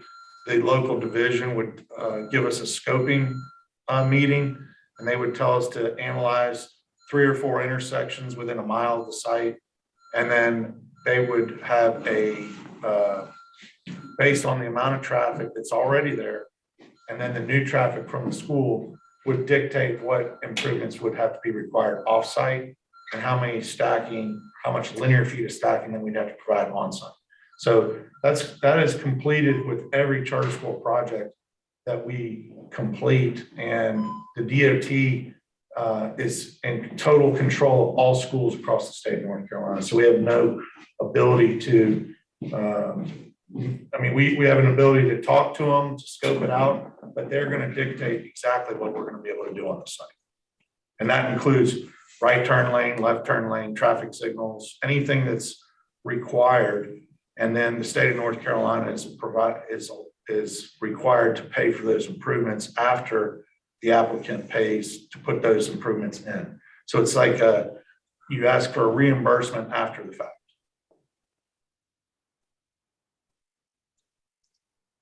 Great, thank you. And a follow-up question.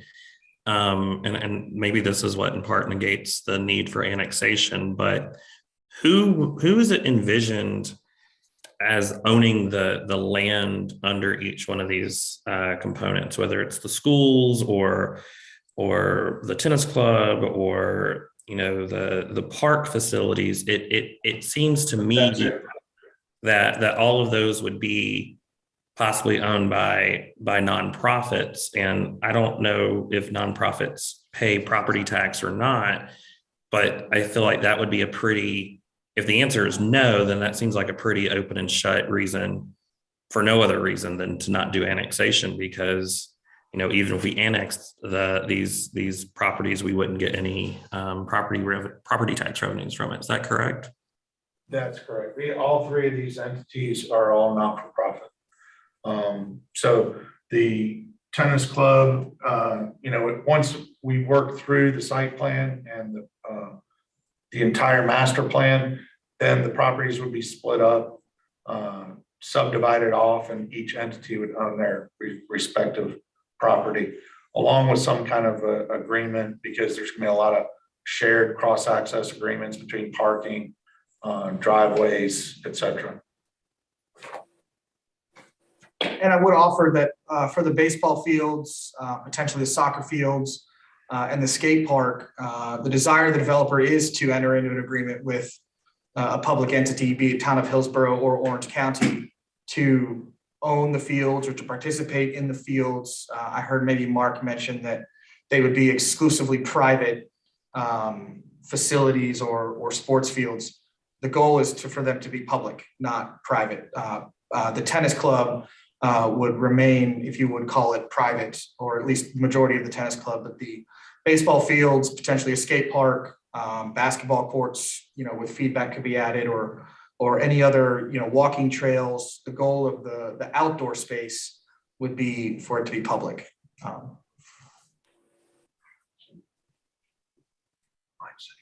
Shannon. And then Kathleen, and then Mark.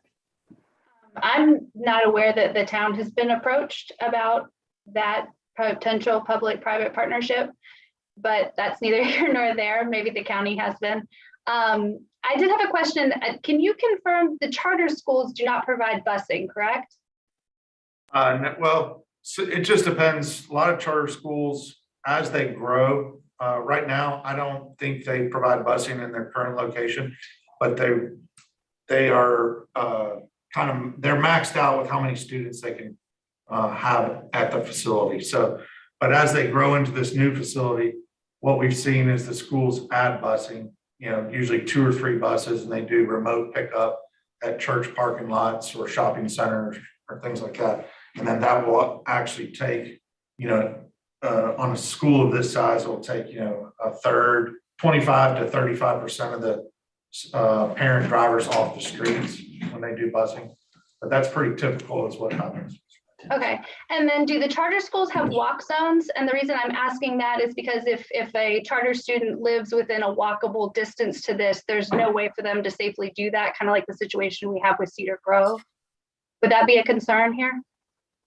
That's all based on what DOT's recommendations are, but the charter schools is open enrollment. So typically you might not see you'll see some students in the immediate vicinity, but they're going to be all across Orange County. So they'll be coming from everywhere. It's not like your typical public school where you've got a neighborhood school and all the neighborhood kids are going to that school. It's open enrollment. It's a lottery based. Anybody can apply. So there are going to be kids coming from all over the place. But there's no requirement from DOT or the state to provide a walkable area to the surrounding neighborhoods. So, right. Yeah, and that's been an issue. That's been an issue with citing schools kind of outside of town limits before. So I just wanted to touch base on that. Thank you, Shannon. Sorry, Kathleen, then Mark, then Rob. I wanted to follow up because you mentioned the traffic study within a mile. I have real concerns that, because it is drawing or would be drawing kids from all over the place. The Churton Street 78 intersection is going to be impacted even more so than it is now. And 70 is getting more and more. So is there any plans, or would there be any plans to include those intersections in the study so that if this were to go forward, we would know what's going there? Because that remains a concern with this traffic. It's all dictated by the Department of Transportation. So I can't say that they would or wouldn't be. That scoping meeting is all derived by the local division engineers, and then they dictate what intersections we've got to study. So we have no control over what intersections we're actually going to be studying. It's all dictated by the division engineer.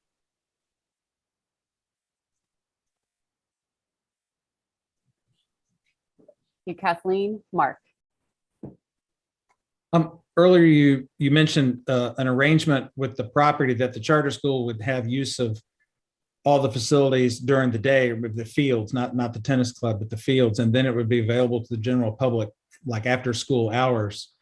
And is Orange County, have they agreed to this, or are you, what level of discussions are you with the county regarding the arrangements for the fields? Because up to this point, nobody's heard that the county would actually, or Hillsborough would actually own those fields. And if it's in a sharing arrangement with the charter school, that might be a little weird because we haven't seen anything like that before. We have not gotten to the details of negotiating contracts for use of the fields, primarily because the fields only become a reality if utilities are allocated for the parcel. If the developer goes forward with the school and a tennis club, the area where the fields right now are currently shown would be dedicated entirely to septic. So the HYAA has been liaising with Orange County and the town of Hillsborough for better than a decade, looking for new fields. And it should be no secret to anybody that this train station was coming and that we would be without fields. HYAA has worked with numerous developers to find space, best that a entirely volunteer ran and community funded organization can with the means that they have. So we have, I'm sure you probably heard that HYAA has been a part of the Meridian Foundation in Efland. Don't be surprised if we are always desperately trying to find fields to play baseball on because of the impending loss of Collins Field here in town. So those arrangements, those discussions are persistent only in that we have been looking for space to play baseball and negotiate annually with the county to play on several fields. And keep in mind that HYA is growing. So the current stock of fields, now the town of Hillsborough owns Exchange Park. So that field, as well as Fairview and Cedar Grove and Eflin Cheeks, we are piling into every usable baseball field that we can find. The town does not own Exchange Club. I just wanted to interject that, just so you know. I was in a conversation with Stephanie Trueblood, I guess, about the potential to own that. So maybe I'm mistaken. I apologize. But that, Mark, don't be surprised if you know, for some reason this project's unsuccessful, that every time someone offers us space to put baseball fields, that we are going to try.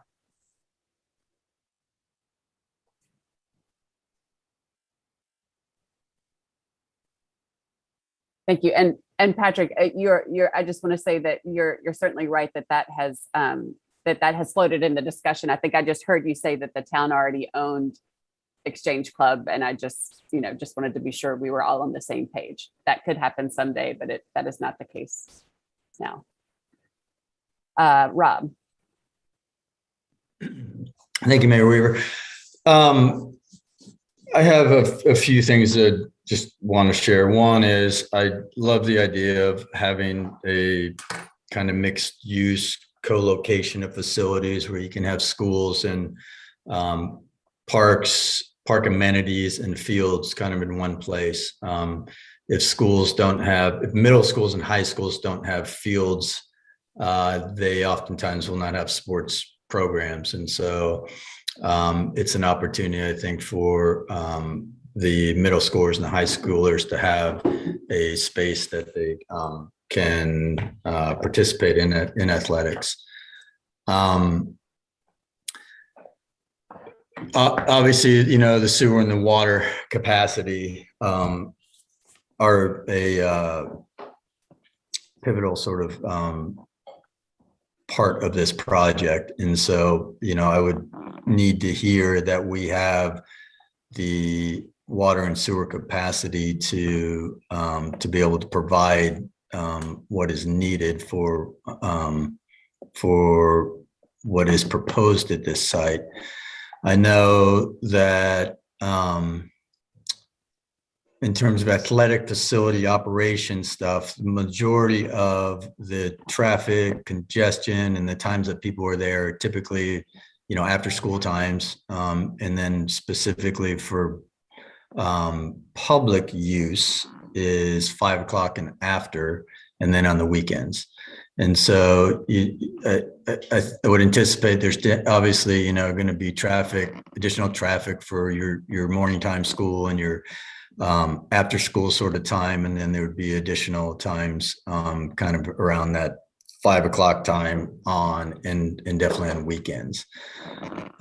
It seems to me where this is located that you have good options in terms of which ways you can get there and leave there, in the sense of whether going east, west, north, south, be it 70, Lawrence, I-10, as opposed to being in a location where all the traffic is basically going in one way and out another. So I don't know what that means from a traffic engineer's perspective, but it does seem that you do have options in getting in and out of there. What really intrigues me about this project is the potential for community use, and whether that's Hillsborough residents, Orange County residents, but the ability to be able to use the fields, the park amenities, and on top of that, those residents that are directly around this existing property, how we can, how those residents would have, one, the ability to access the property, but then also to utilize the property without having to get in their cars would be central for me getting behind this 100%. I know there's not really a question kind of coming out of this other than I'm opposed to annexing it because as my colleagues and others have mentioned earlier, we have a limited amount of satellite annexation, and it would basically eat up all, if not all of our, most of our kind of existing allotment that we have left. But I do really like the idea of having a space that's out of town, but close enough to it that our residents would benefit from it.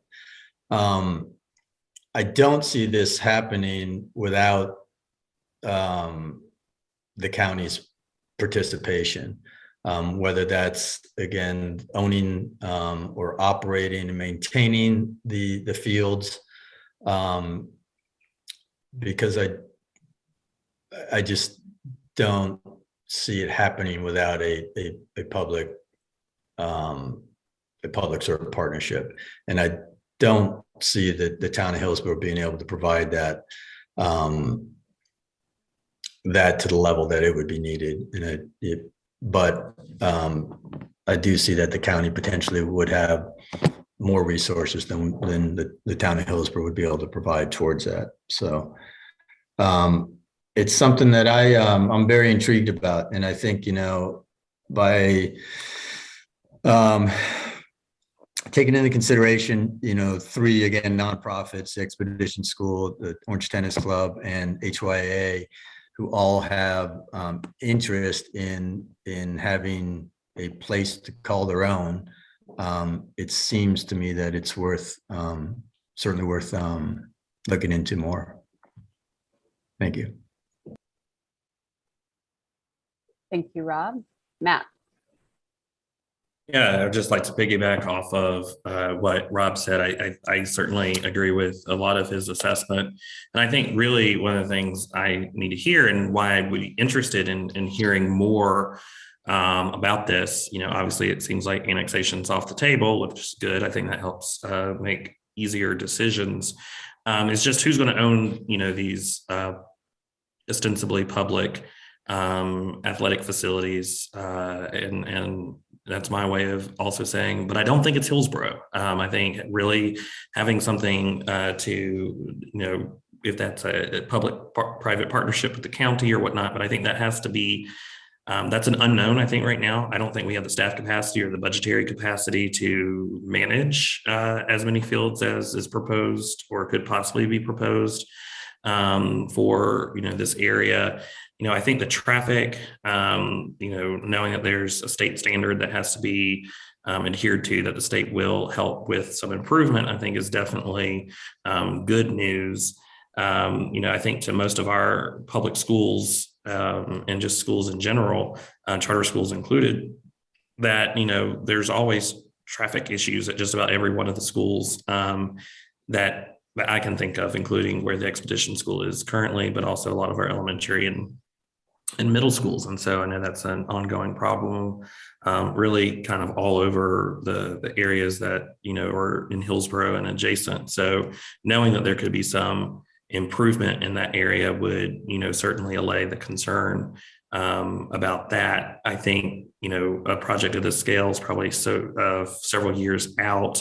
I think that, in the Southern Basin, we have more capacity, and that might be ameliorated over time as well. I know that the future land use plan calls for this to be residential, but I think, it's not currently in our ETJ. It's not in our planning jurisdiction at all, if I recall correctly. So while that's called for in our future land use plan, I know we've been very hesitant even tonight about additional residential developments, just in general because of water capacity. So, I would like to see more for this project and just, have some of those missing pieces, put together, what are some ways that, these facilities can be green to reduce the amount of water that's used or put into, our either used from our clean water or, into our sewer system. I would be interested in seeing what kind of also innovative ways that this project could be very green in keeping with, our soon to be sustainability plan, but also just the commitments we've made in terms of environmental protection and using our resources wisely and resiliency. So I just wanted to tack that on there as well, because I think that could be a very good way we can be looking at some of the, just how do we use water more smartly and have, greener buildings in the community.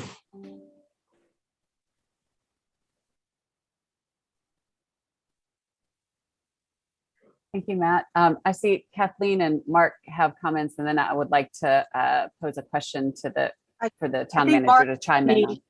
I think Mark beat me, so I'll come after Mark. I had a question for Rob. Rob is our subject matter expert on all things parks and recreation.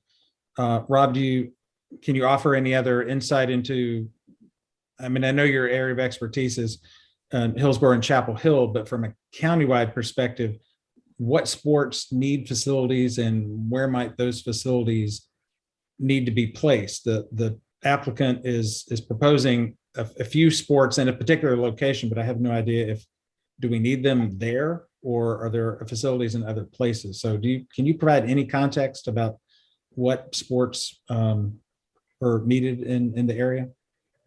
Sure. I'm sorry to put you on the spot. So as Mark mentioned actually earlier, basketball courts are the one thing that the town of Hillsborough really doesn't have in our inventory. And we're somewhat restricted because Gold Park, we just can't put any more impervious surface. There's a potential we could possibly, I think, at Cates Creek, but that's the one thing that we are missing is basketball courts. Now that said, there's really no tennis courts in Hillsborough. So the ones, we refer to at Fairview is on county land. It used to be a public use agreement with Orange County Schools and Orange County Recreation and Parks to utilize the tennis courts at Orange High School. And then we've never really been able to get regular use of public use of Cedar Ridge. That said, in order to do like any kind of tennis tournament league play, you really need 4 courts. So having the 3 courts at Fairview is great, but you can't really do league play because you need at least 4 courts for rotation and stuff. And so that's why anybody that's playing tennis, either league play, and it's supposed to be adult league play, but there's definitely a growing numbers of youth also. They're playing in Durham, they're playing in Chapel Hill, they're playing in Burlington. And, it's been alluded to, we haven't really mentioned pickleball. Pickleball is the fastest growing sport in the country. Some would say fastest growing sport in the world. A lot of tennis players also play pickleball, some don't. But both tennis and pickleball are what we consider lifetime sports. So you can start and play very young, and you can play for majority of your life into your older years. Skate park, obviously, is something that this board has talked about for a long time too. So I think there's some things besides baseball fields, possibly multi-surface fields, that could be incorporated into a space like this that would also meet some of our kind of long-term recreational needs, like a basketball court, like a skate park.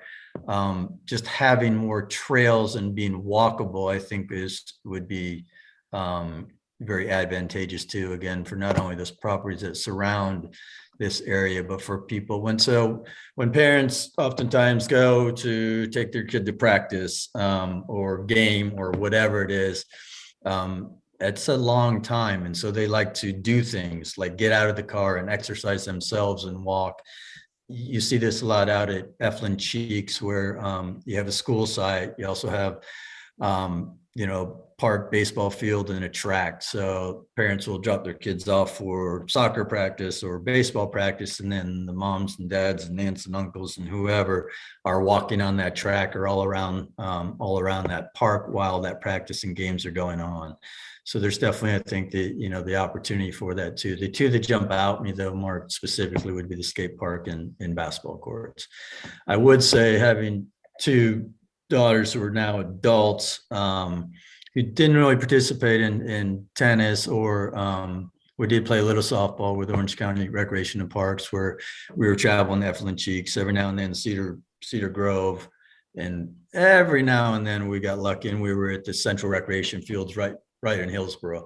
But we were traveling to to play softball when they were playing softball in Hillsborough. Same can be said again for tennis, where there's not enough right now to support the existing interest, but to grow that interest for baseball, softball, and tennis, we need more facilities. So I don't know if that answered your question, Mark. Let me know if you want some more follow-up, but hopefully that added. Thank you. Thank you, Rob. I know Patrick wants to speak, and I have a question for the town manager. So I'm going to let Kathleen go ahead and jump in, and then we'll go to Patrick, and then I'll ask my question to Eric. And I'm glad you mentioned something about the tournaments. It's in terms of the expansion of Fairview. I don't know what the timing is. I know that's something that's of interest. I would hate to see this remove any kind of tournament or anything from Fairview when that is built out, because I do have confidence from talking to several of the county commissioners that there is a commitment for the Fairview expansion. But one thing that as you were talking about, is where you have tennis courts, baseball fields after school, you've got lighting. and neighborhoods, in the neighborhoods are like, and there's a lot of older folks in the neighborhoods. They're not going to be playing baseball. They're probably not going to be playing tennis. Now, maybe as folks die and new folks move in, that's so, but that lighting issue, I'm wondering, I really have some concerns about the overall quality of life on the surrounding homes with those kinds of things. And the other piece is the water. Going back to the water, and I agree with Commissioner Hughes. I would love to see, more information of how these kinds of facilities can be greener, but keeping the baseball fields green, that's a lot of water. Showers, a lot of water. Schools, there's water. There is a lot of water usage in here, and I have no context for what that looks like, whether it's, the in the best case scenario, or a mid case scenario, and how that would impact some of our other goals within the infill development. So I know this is something, I don't even know how to guess that kind of usage. But that's something that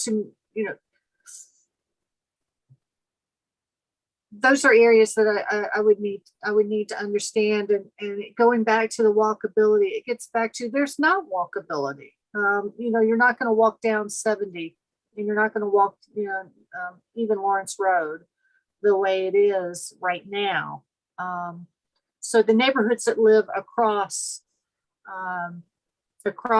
70, it's dangerous. Folks that I know that, like in Forest Ridge, Peoria Hills, that are very interested in this, but they're not going to walk down 70 to go. They're going to get in their cars. It still goes back to, I keep repeating this, the traffic in some of these areas where I can see some benefit on the baseball fields. I can see benefit in the pickleball. I agree with the basketball and skate park, but the quality of life for the neighborhoods around, I think, would go down the tubes. And I think we would be sacrificing the quality of life for those with less means for the benefit of those with more means. And that, I have some concerns about that. Thank you, Kathleen. Patrick, why don't you go ahead? I think you wanted to speak, and then I'll pose my question to the town manager, and then Rob, I see you have your hand up again.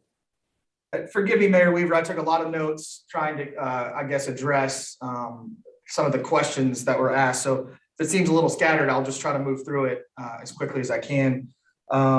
First, I wanted to clear up that as far as owning and operating, HYAA operates, maintains all their existing fields now. So the fields that we use now at Collins Field, as well as at Exchange Club Park, the volunteer staff operate and maintain those fields now. So it wouldn't be a stretch or any different than what we're about to lose. Want to make sure that's clear. We fund all the materials, supplies, labor, mowers, everything for those fields that we're about to lose. So it would be no issue for the league to do that on this site. The second point is, yes, we want all of your feedback on the community recreational aspects of this project. If the town of Hillsborough and the community say basketball courts, it is absolutely feasible and possible that public basketball courts are added to part of the scope. If there are other sports endeavors, if you will, that you would like to see as a part of this project, the goal of the open space or the recreational part of this project is to be community-based. So we would like community input as a part of it. The tennis courts will be public with a small court use fee for any of you that haven't played tennis elsewhere. You don't have to be a member of the club to use the courts, but you do have to pay a small fee to use them.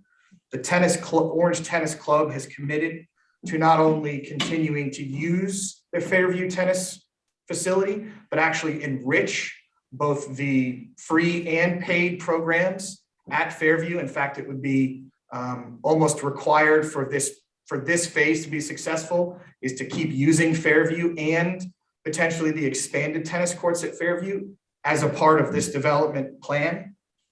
There are no lights and there is no running water at Collins Field now. So to speculate that you would have to have lights for it to be successful is not true. We run HYA without lights and without running water at Collins Field now. So that is to say those fields do not require irrigation to operate.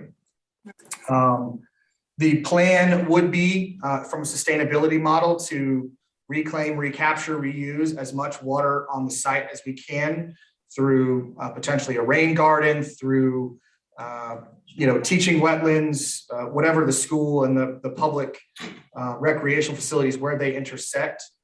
There are plenty of case studies in North Carolina where there are sustainable design scenarios for those type of intersections, that is education and public space.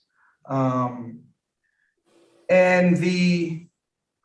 someone asked about the potential usage. So we are estimating somewhere between 6,000 and 8,000 gallons per day based off the charter schools' similar and consistent applications to the state of North Carolina, which those can be provided as a matter of course of this consideration. Those similar applications can be provided for determination on the capacity requirements for a school of this size.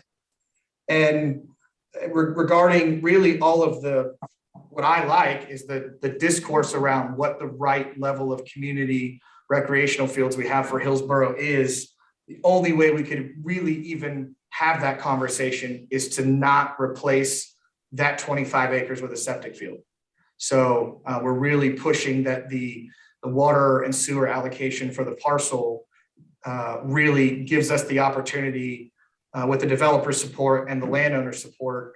HYA is operating almost entirely on their own now without lights and without water and with maintenance. So a lot of the concerns about if that's feasible, it's happening and it has happened for almost 60 years. So I just wanted to address several points that were brought up, Mayor Weaver.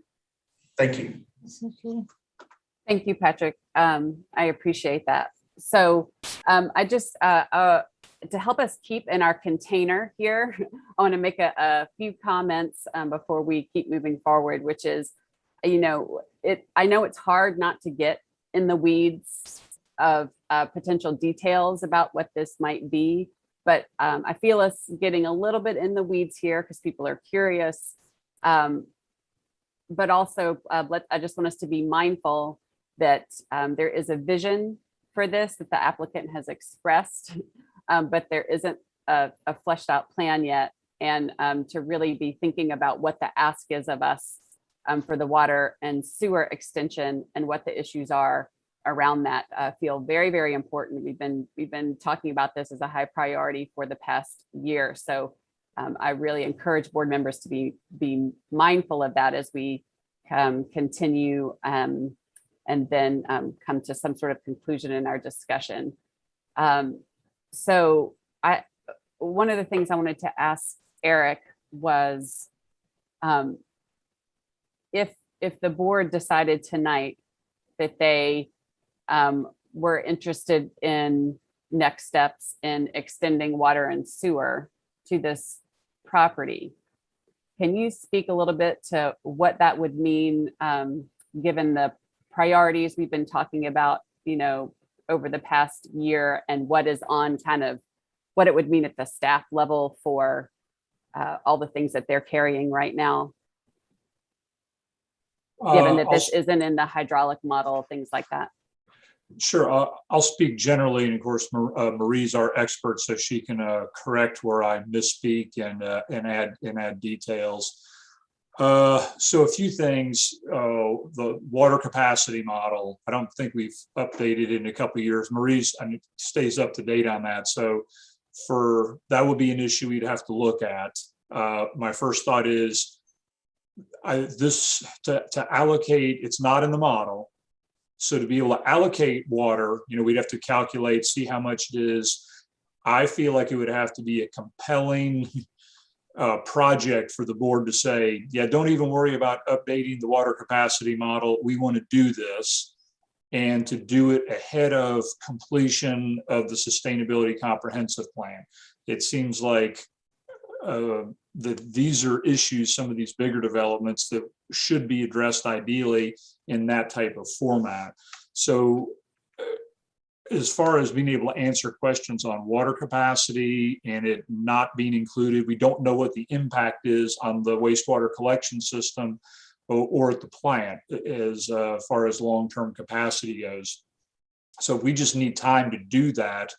And right now, Marie can't even get time, and the rest of us can't even get time to work on trying to find the $40 million we need to take care of what we've got as far as the existing wastewater collection system. And that's money that we need to spend in the next 15 years.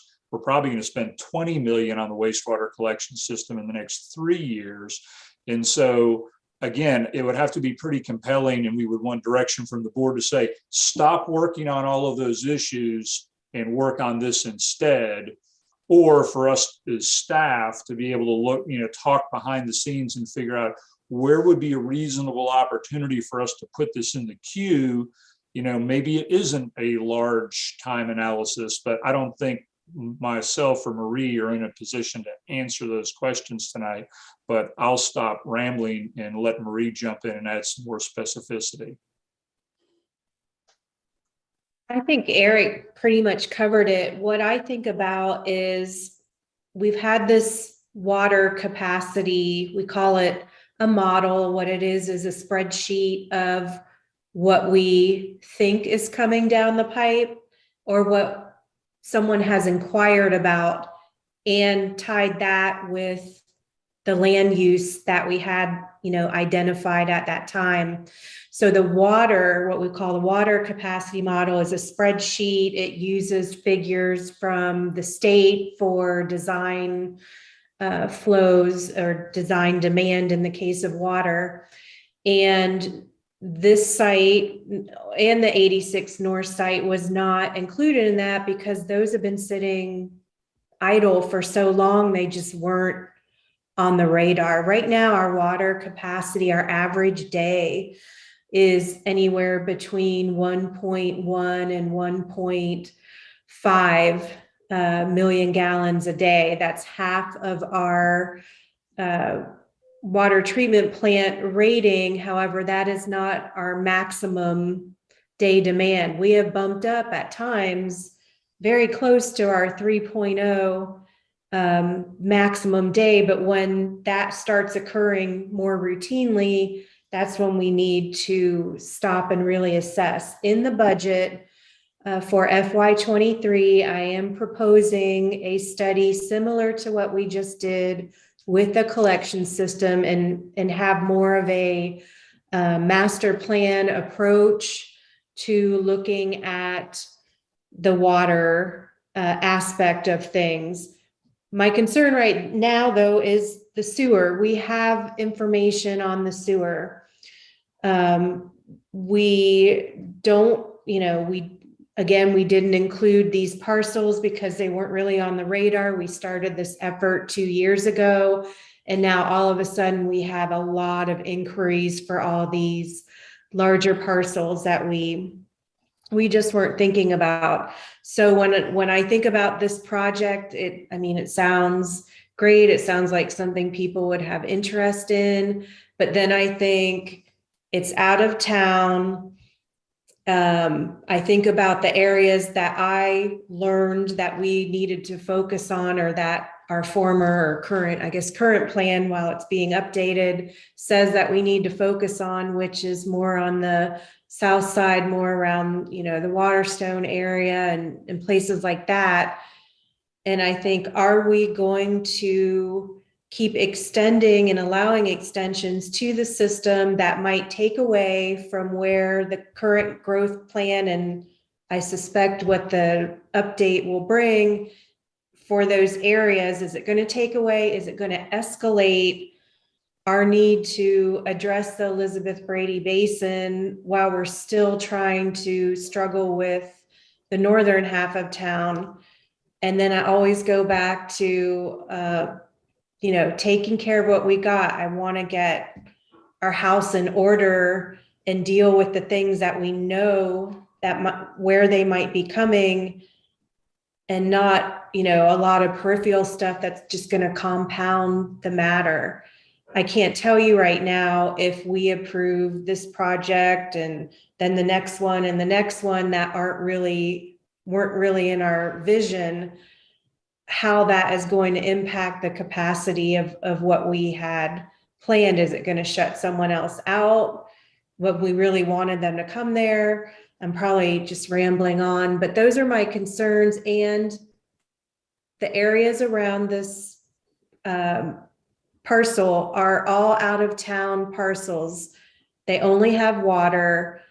And when you bring, sewer to an area, it's not just going to be for that parcel. People will start calling and saying, when will you extend sewer to my house?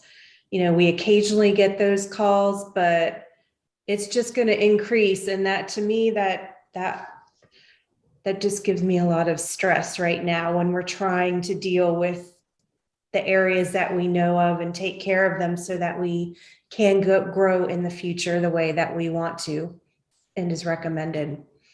But on the other hand, if this is something that you want, we'll make it work. It's, those are just my thoughts on it. I just want to take care of what we have, but if it's something that becomes a priority, it's a priority. Thank you, Marie. Thank you, Eric. Rob, English, then Shannon, and Evelyn, I know you haven't had a chance to speak up yet, so I just want to be sure that I'm not passing you by. No, I'm more concerned about the water and the sewer, and also there should be a gym for there might be a gym. Is there going to be a gym? Are they going to build a gym? And the people who live behind them who don't have sewer, who really need sewer, who have overflowing septic tanks. You've got, if you want to be on the health, if you've been on the health board, you have watched overflowing septic tanks. So I have a great concern over that. And so they're my main things. And I'll let the others talk about things that I would say, but we'll be here all night. So thank you, Evelyn. Go ahead, Rob. Marie kind of answered my questions. I was curious of, why utilities didn't support it at this time. And I think it's for all the things she said, taking care of, what we have, and then all the other sort of obvious water and sewer issues that are always there. So thank you, Marie, for sharing that. I just wanted to reiterate to the applicant, and I think they already know this, but the more, green this project is, the more support from me it'll have. So any way that you can, whether that's reclamation of water, it sounds like it's a day use site is what you're looking at now, as opposed to field lighting, and that changes things a little bit too, although there are lots of everything's going to LED in terms of field lighting stuff now. So that's also just a way to save energy and use less, but that's all I had. Thanks, Rob. Matt. I would say that, I'm not sure how to guide staff in terms of where I would put it in a kind of a priority listing. Don't know everything that you have on your plate, but I know it's a lot. One of the things that, at least on the school, which I think would be the biggest user of water, is, in some ways, and I guess it's kind of hard, and I'm not the professional to know how you account for this, but, at least some percentage of current students would move to this other school, however many students those would be. So, in some ways, probably the biggest user of water is already kind of factored into our system somehow, at least in the analysis. But, and then presumably would grow if you're adding a high school onto it and probably additional classroom space. So, I do have that concern about what kind of strain can be put on the system, but in a way, we are factoring some of those into our current analysis, I would think. But I would just say that, I would be interested in just seeing, more details from the applicant, maybe some updates or other things about how maybe this could work on a water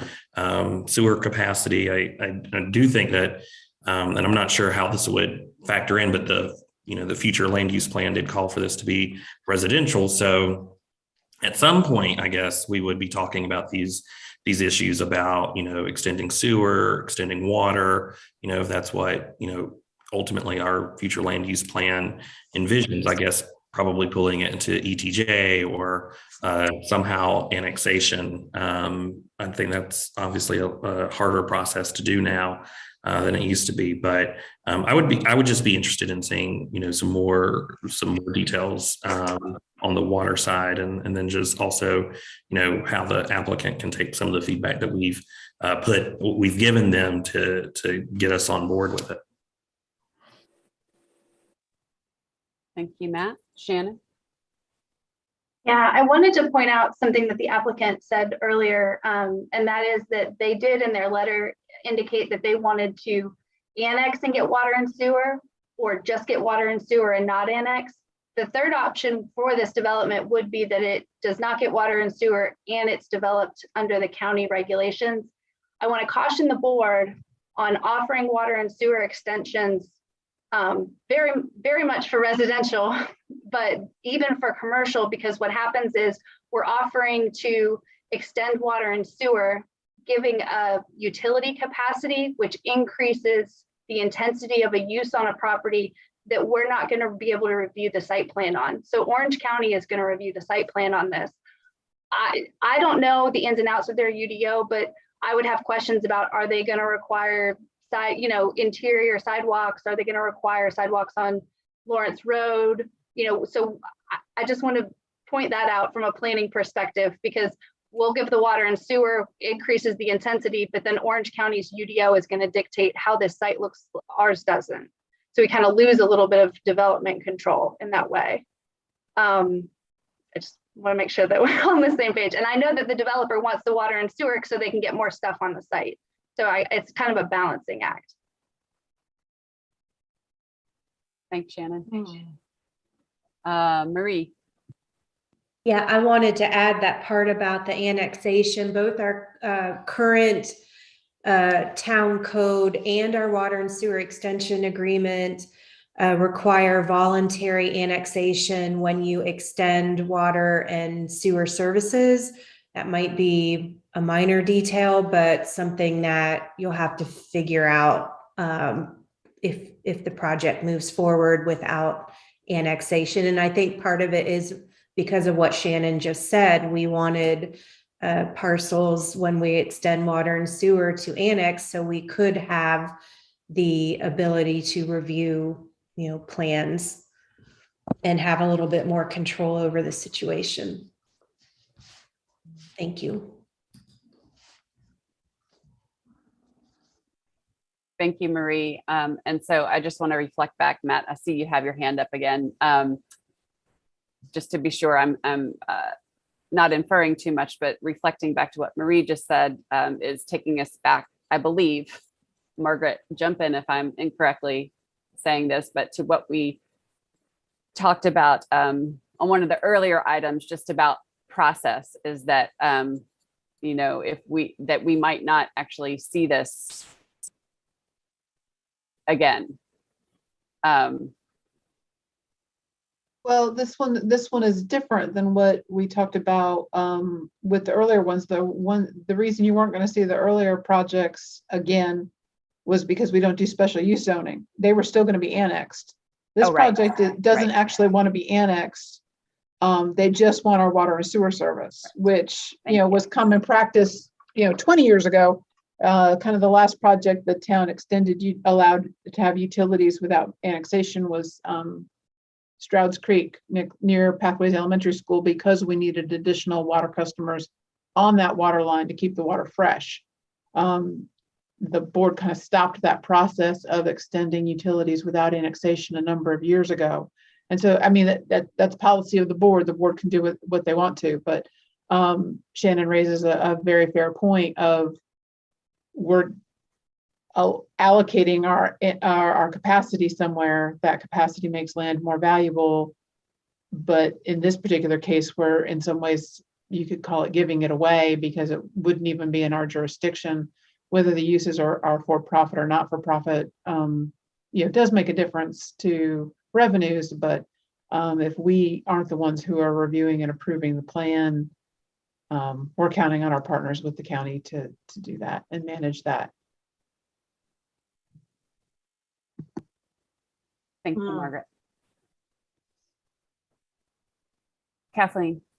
Yeah, thank you for that, because for me, that raises some considerations I had not at all considered.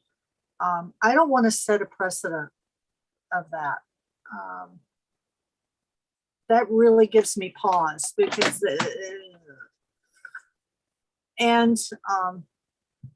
I still don't have it.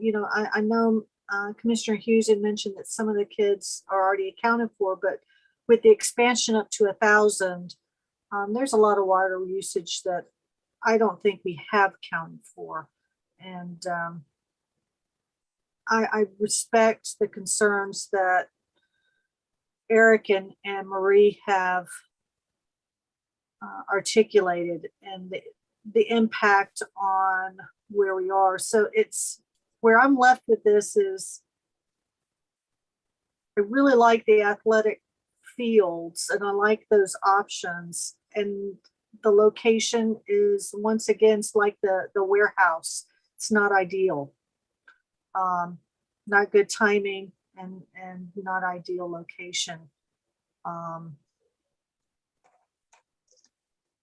And I'm not, I don't like to set the precedent of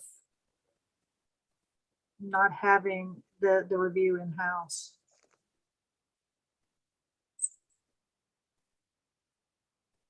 I'd concur with what Kathleen said. I don't think what the proposal brings is in keeping with what our water and sewer capacity and future ideas for where that capacity needs to be made is in keeping with what we have been saying we want to do. So I would not be in favor of proceeding at this time. Mayor Weaver, Evelyn? Patrick.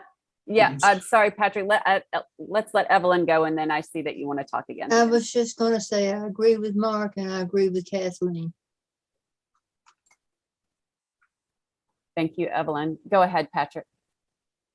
For everyone's sake, the applicant, I guess, did not believe that the town of Hillsborough would be interested in annexing 3 nonprofit uses into a tax base and then providing services to all of those nonprofit users, which outside of impact fees would probably not pay taxes. So if the town sees this as a priority and a good project for the community, the applicant would absolutely proceed through an annexation process. But because of the, I guess, low volume of available acres and the size of this project, that they wanted to proceed with an out-of-town utility extension. But should the commissioners feel as though they would like to advance annexation of this property, the applicant just told me he would do that as well. He just thought that it would, I guess, the town would not have nearly as much interest, being that it's 3 nonprofit users.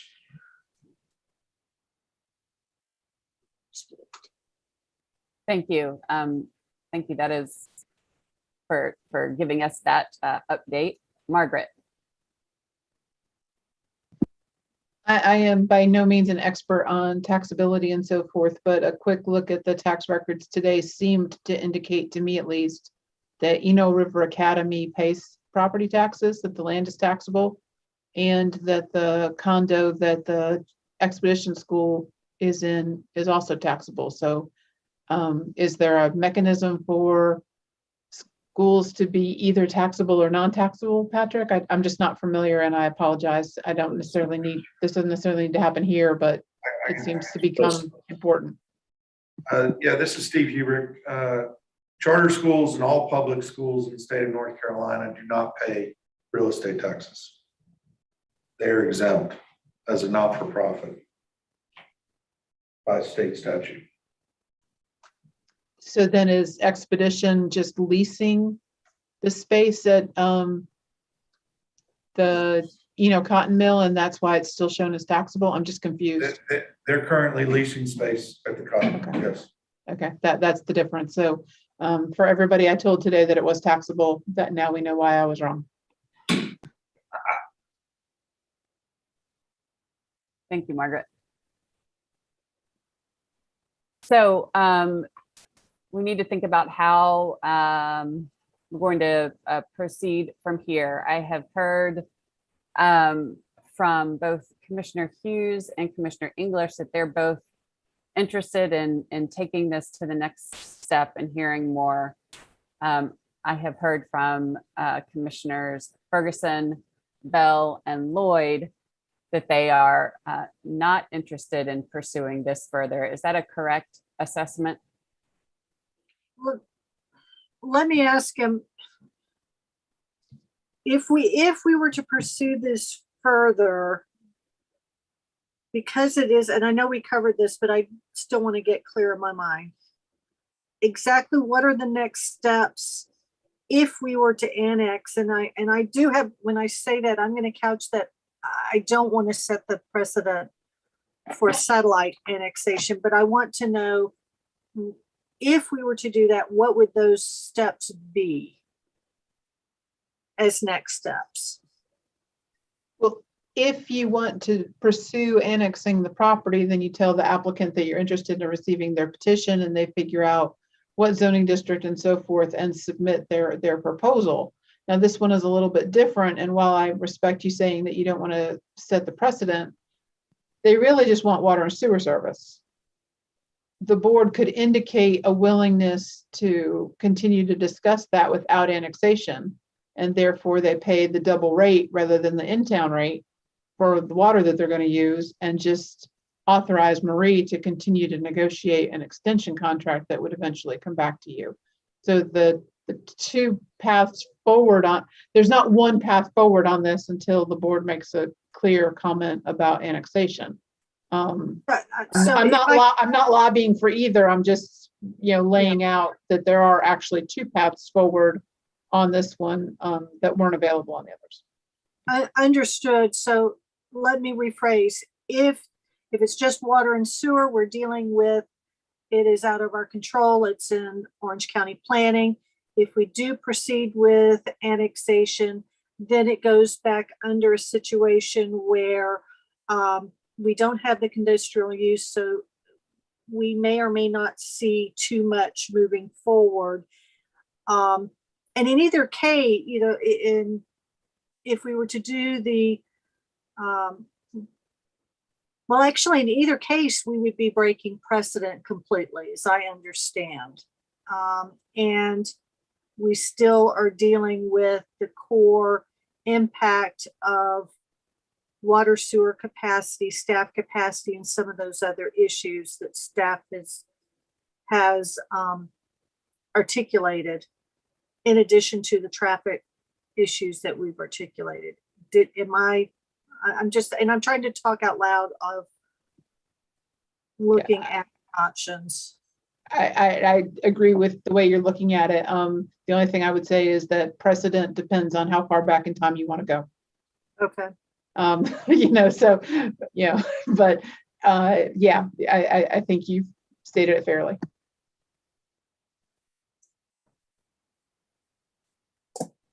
I think I'm still with, I think I love the athletic pieces.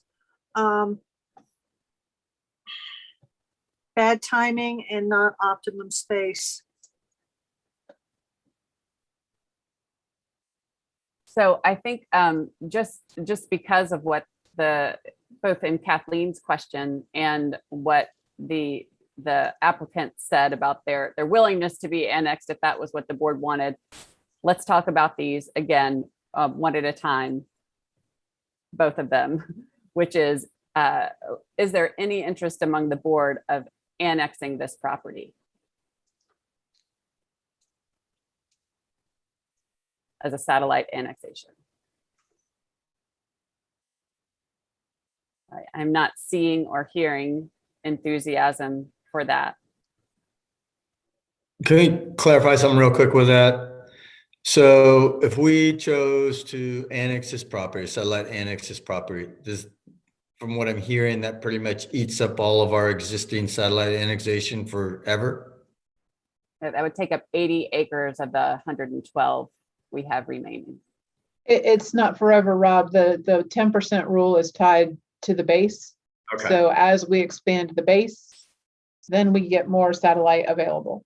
So I would say in the short term. Okay, that's helpful. Thank you.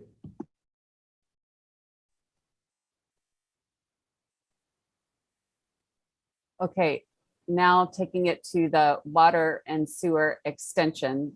And it could turn out that we might need to, actually someone might need to make a motion and actually have a vote on this. So I'm not sure that there's the same kind of unanimous agreement. And that I believe there are 2 board members have expressed interest in granting water and sewer extension. And to be clear, that would I want to be clear both for myself and everyone else, even though I do believe Kathleen just asked this question, is if that were to be, would that be the next step is from this meeting, negotiating a contract, or would there be interim steps? Marie? Just know that our water and sewer extension contract also has terms as to when construction will start. It's also what we're using as a reservation of capacity. And it's something that I need to come back to you all with about how we are going to allocate our remaining capacity. We are not allocating capacity for, conceptual plans. If so, everyone would be coming to us right now saying, keep this for us, set it aside. So we really need something more concrete. I would prefer something more concrete before we enter into any type of extension agreement. That usually comes after we see, plans and a whole project comes to the table. We're still in conceptual phase. Thank you so much. So let me keep it simpler. And that I believe we've got 2 board members interested in exploring a more fleshed out plan and potentially extending water and sewer service. I believe we have 3 board members who are not interested in that at this time. And if that is a correct assessment, I do believe that for the sake of our applicant and everyone involved, we should probably have a motion for how we're going to proceed.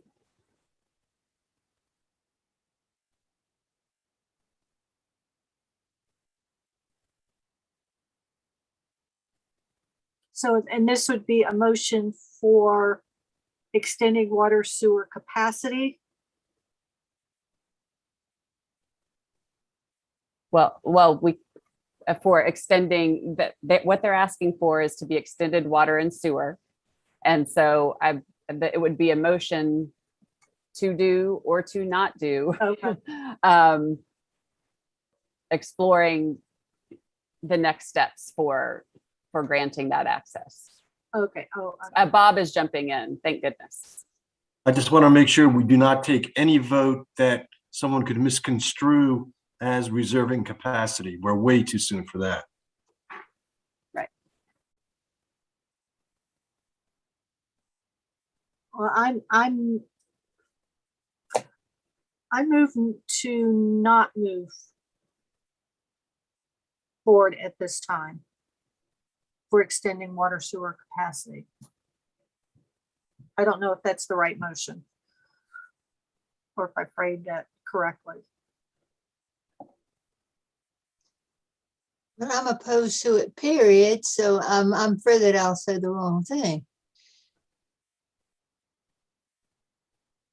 So, Kathleen has made a motion to not move forward with the next steps on this letter of interest. And she said she wasn't sure. I thought you said you weren't sure. Oh, well, I wasn't sure if that's the correct motion, but that's the motion, is not to move forward at this time. Bob is nodding, but that's okay. Do we have a second? Second. We have a motion and a second. Is there further discussion? May I clarify for Evelyn? Yes. So Evelyn, instead of moving to move forward, I moved not to move forward. I still see, can you hear me okay? Barely. Okay, I'll try to speak louder. I moved not to move forward. I'm looking down because it's where I see Evelyn in the Hollywood Squares. So did you hear me? Yes. Okay. Did that make sense? Yes, that to not move forward, period. At this time. At this time. At this time. Did you second that, Mark? I second it. Yes. Okay. Correct. Then you want to vote? Was there any further discussion?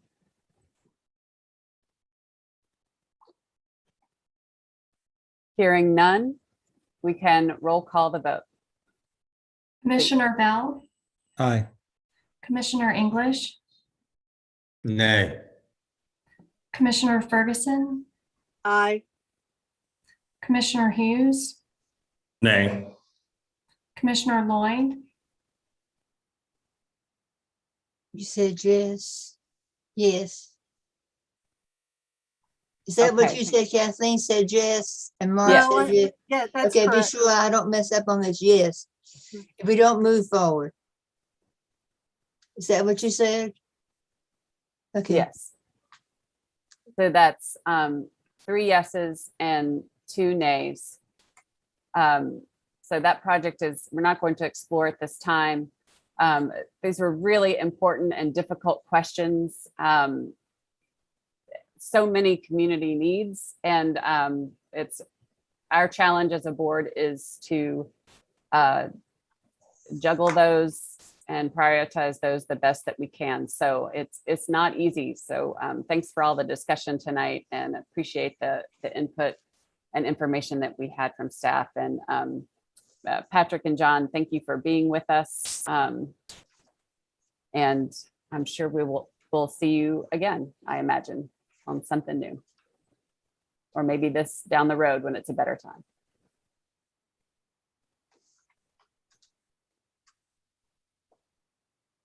And moving on to, where are we? Item number 5D, the One Orange countywide racial equity framework. A little shift of gears here. and Shannon, if you wouldn't mind bringing in Haley and Jen.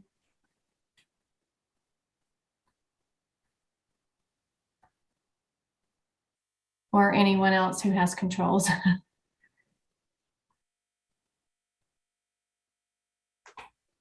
Give me a second if they're coming. I have a really long delay. I'm sorry. That's okay.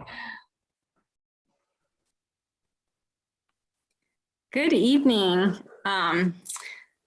Just wanted to say that I'm really excited to be bringing forward the One Orange countywide racial equity framework to you all tonight. I know it's lots of words there, but I'll go ahead and get started by providing a brief presentation that highlights some of the efforts that we've done since we came to you back in June. And then Haley and I will open it up for questions.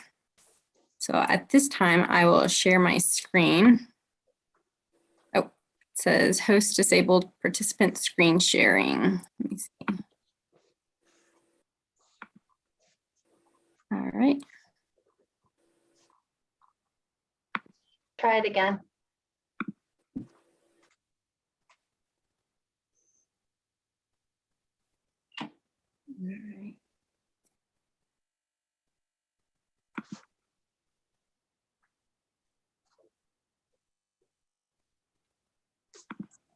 Let me try that one more time.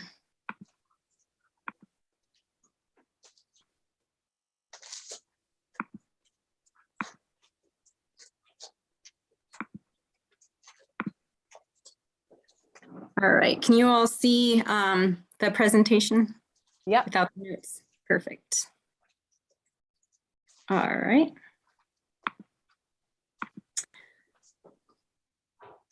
So just to provide some framing, One Orange is really a collaboration between the town of Hillsborough, along with Orange County, Carborough, and Chapel Hill. And our mission statement is that One Orange is a commitment by Orange County leaders and staff to uncover and address implicit racial biases in our institutions to ensure that race can no longer be used to predict life outcomes in our community. So really, our racial equity framework consists of 5 different pillars that really are grounded in GARE, which is the Government Alliance on Race and Equity. We became members of GARE back in 2020. And at the time, after we became members, Orange County reached out to us to see if we wanted to partner on this countywide initiative. And so a lot of these pillars are grounded in the GARE principles and strategies. And so I'll be talking a little bit more about status updates for work that we've done on each of the pillars. So I'll be circling back to that in a little while. But before then, wanted to talk through some of the community engagement efforts that we've done as part of our racial equity efforts. So we held 3 general listening sessions for the community. And at that time, we were able to provide some background on what our efforts were about, as well as a status of the plan. At the time, it was our draft plan. And we were also able to get some feedback from the community at that time. And so the responses that we received during the general sessions, we were then able to use to build out a community questionnaire that we used during our targeted outreach. And so what came out of that was a list of community-generated racial equity priorities. And we received an overwhelming response to the questionnaire with over 650 responses collected. A lot of those came from a partnership with Orange County DSS. They held a toy chest event in December over the holidays, and we were able to partner with that event to include our questionnaire and get some feedback from the community at that time. So it was really a good opportunity to meet people where they were at and use that as a way of getting additional feedback on our racial equity plan. So one of the questions that we asked the community about were their hopes and fears related to the racial equity framework. And we used an interactive platform during some of those virtual sessions. And some of the themes that we heard come out of those were for hopes that people had were community, change, people being treated fairly, unity, and peace. Some fears that we heard included lack of action, fear of the initiative failing, increased racial tension, and violence. As far as the second question we asked about was 3 results that the community wanted to see regarding racial equity. And there were 11 themes that were noted. The top 3 were improved education outcomes for children of color, increased affordable housing options, and increased employment opportunities for people of color.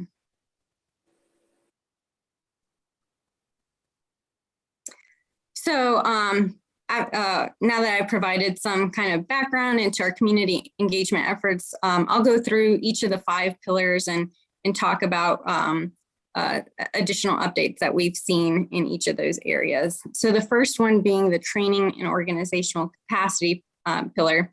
There weren't any updates from what we came to the board back in June. But just as a reminder, the training subcommittee was able to develop a resource guide to use as we develop plans to train key stakeholders to advance racial equity and to be able to embed racial equity into our countywide systems.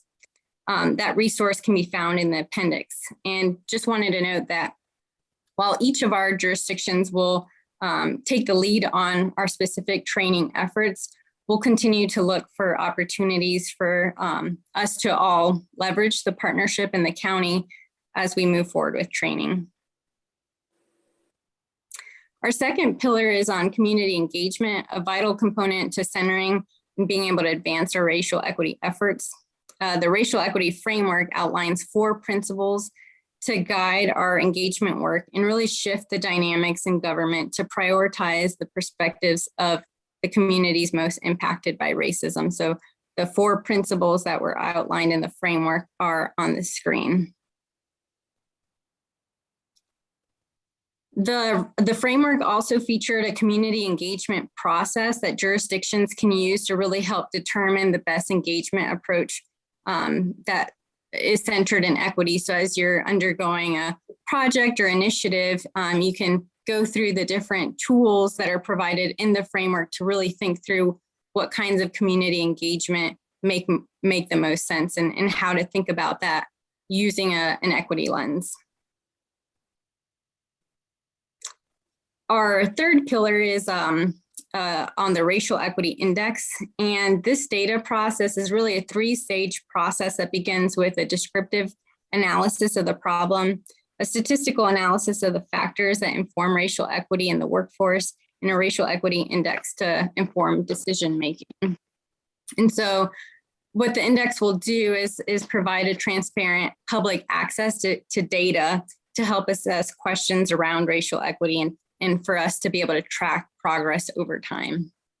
The statistical analysis work really takes different factors that influence racial equity and tells us which factors have the most impact based on the statistical correlation so that we know kind of how best to target resources. So it really helps with informing decision-making and resource allocation. And while we're working with SAS on some of the analytics and building out the index, we're also moving forward with Carolina demography to be able to provide baseline data around a lot of these topics. The fourth pillar is a racial equity assessment lens. It's an approach to evaluate existing and new policies, practices, services, and other initiatives.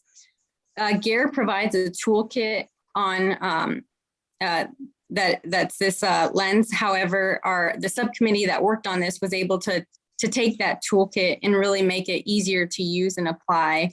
And so they did a lot of work to do some tweaks to the toolkit and kind of renamed it Real Equity Assessment Lens, or REAL, as far as an acronym. And that tool can be found in the appendix of the framework as well. So the last pillar is on evaluation and accountability. And this subcommittee will be developing an evaluation process that's based on the results-based accountability framework. And updates will come as a Real Equity Assessment Lens is used. So the lens is actually based in the RBA framework model. And in addition to that, kind of we'll do additional work to come up with a process more broadly for our racial equity effort. So to conclude, I wanted to talk through some of the proposed next steps for our racial equity efforts. As far as our countywide collaboration, we would like to move forward with creating a racialized history of Orange County. A part of the GARE framework is to acknowledge how governmental policies historically have contributed to racial disparities within our communities. And so it's a best practice to create a document that includes the racialized history of the community.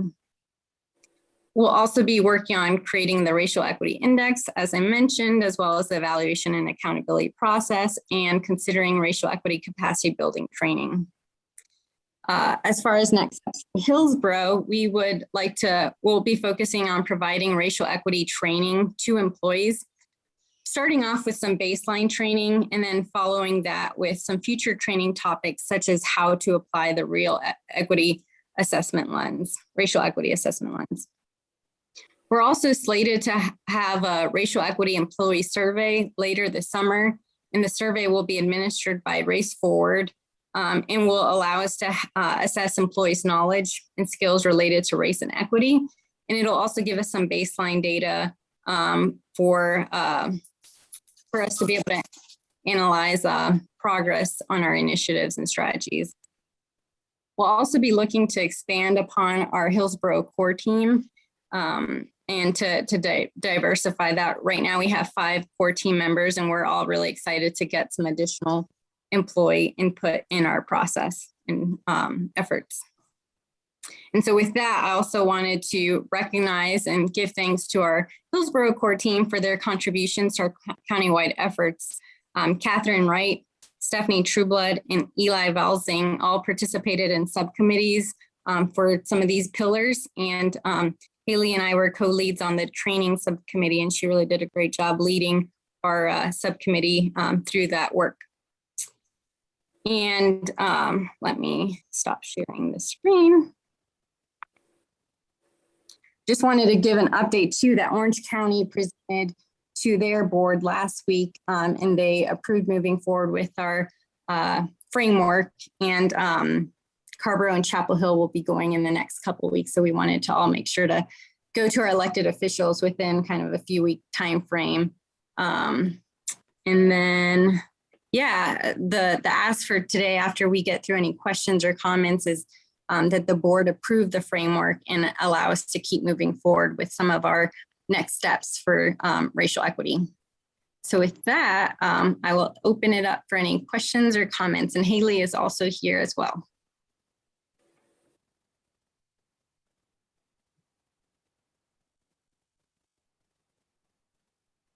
Questions or comments for Jen and Haley?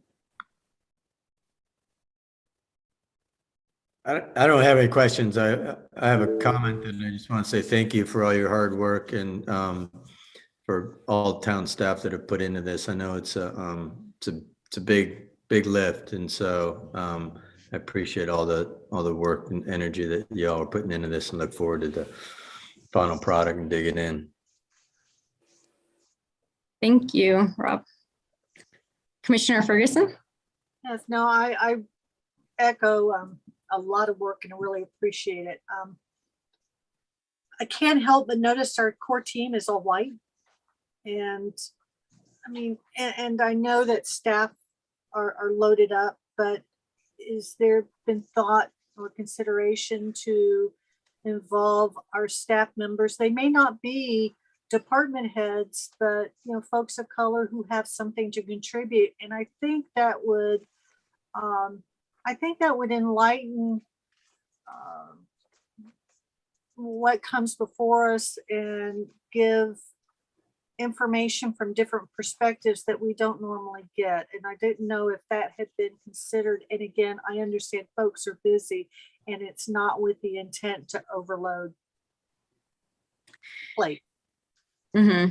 Yep. And just wanted to mention that I do consider myself a person of color as a Hispanic female, but I definitely understand the point of we definitely do want to diversify our core team and make sure that we are representative in the input that we're receiving and really engage with whether, you know, increasing diversity in terms of race, ethnicity, as well as departments. Right now, we're kind of loaded in certain departments, but we want to make sure that we have representation from more of our departments as well.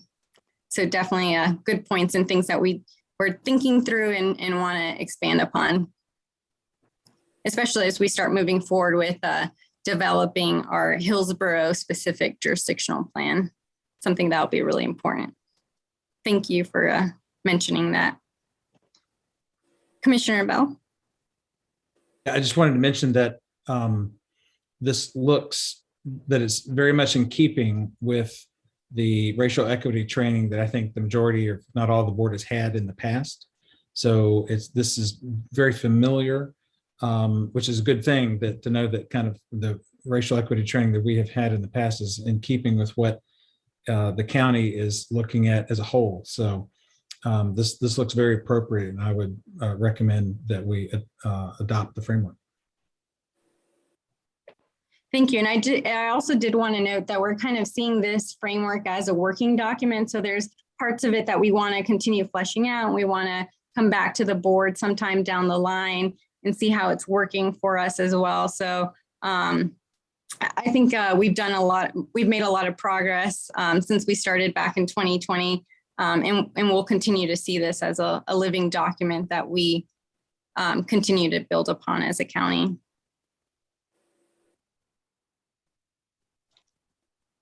Any other questions? Mayor Weaver.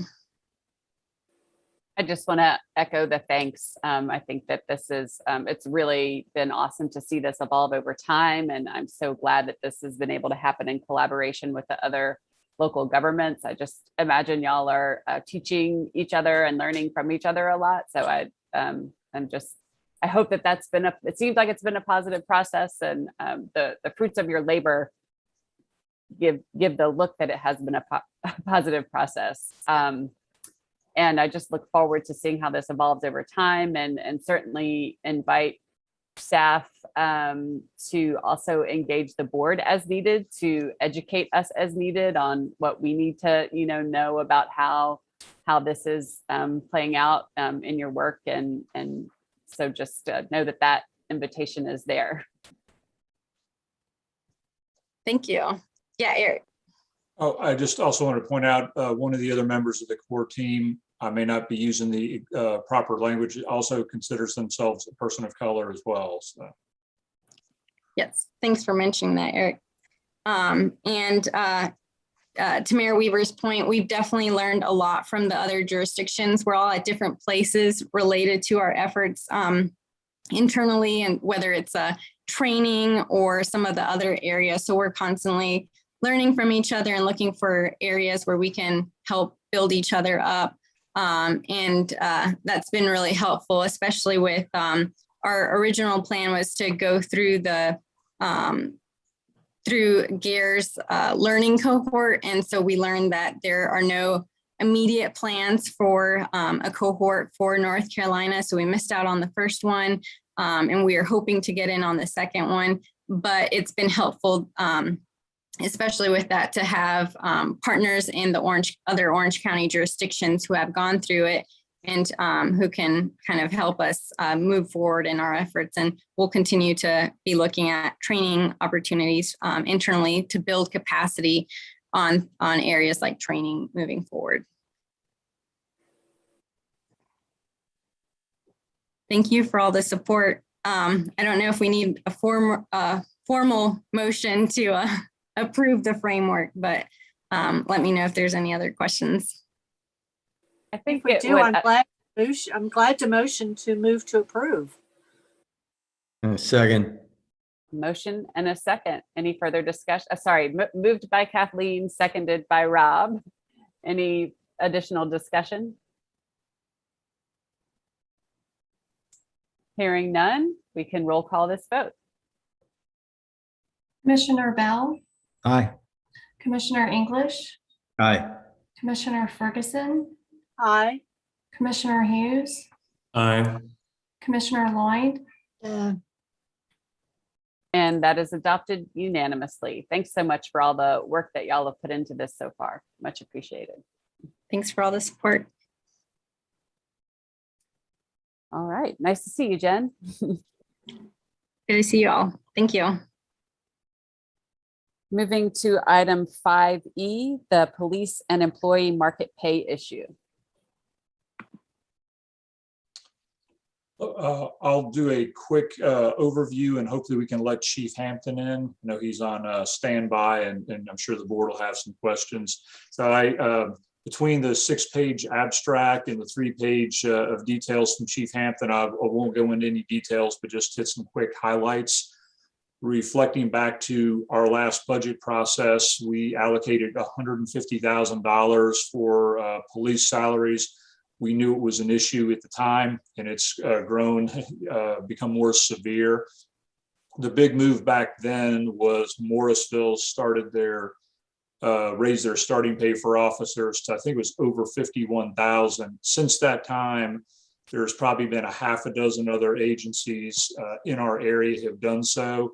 I believe Chapel Hill is moving that way closely, and Fuquay-Varina did so last week. We just found that out at the end of the week, and we detail a lot of other changes. It's rapidly moving.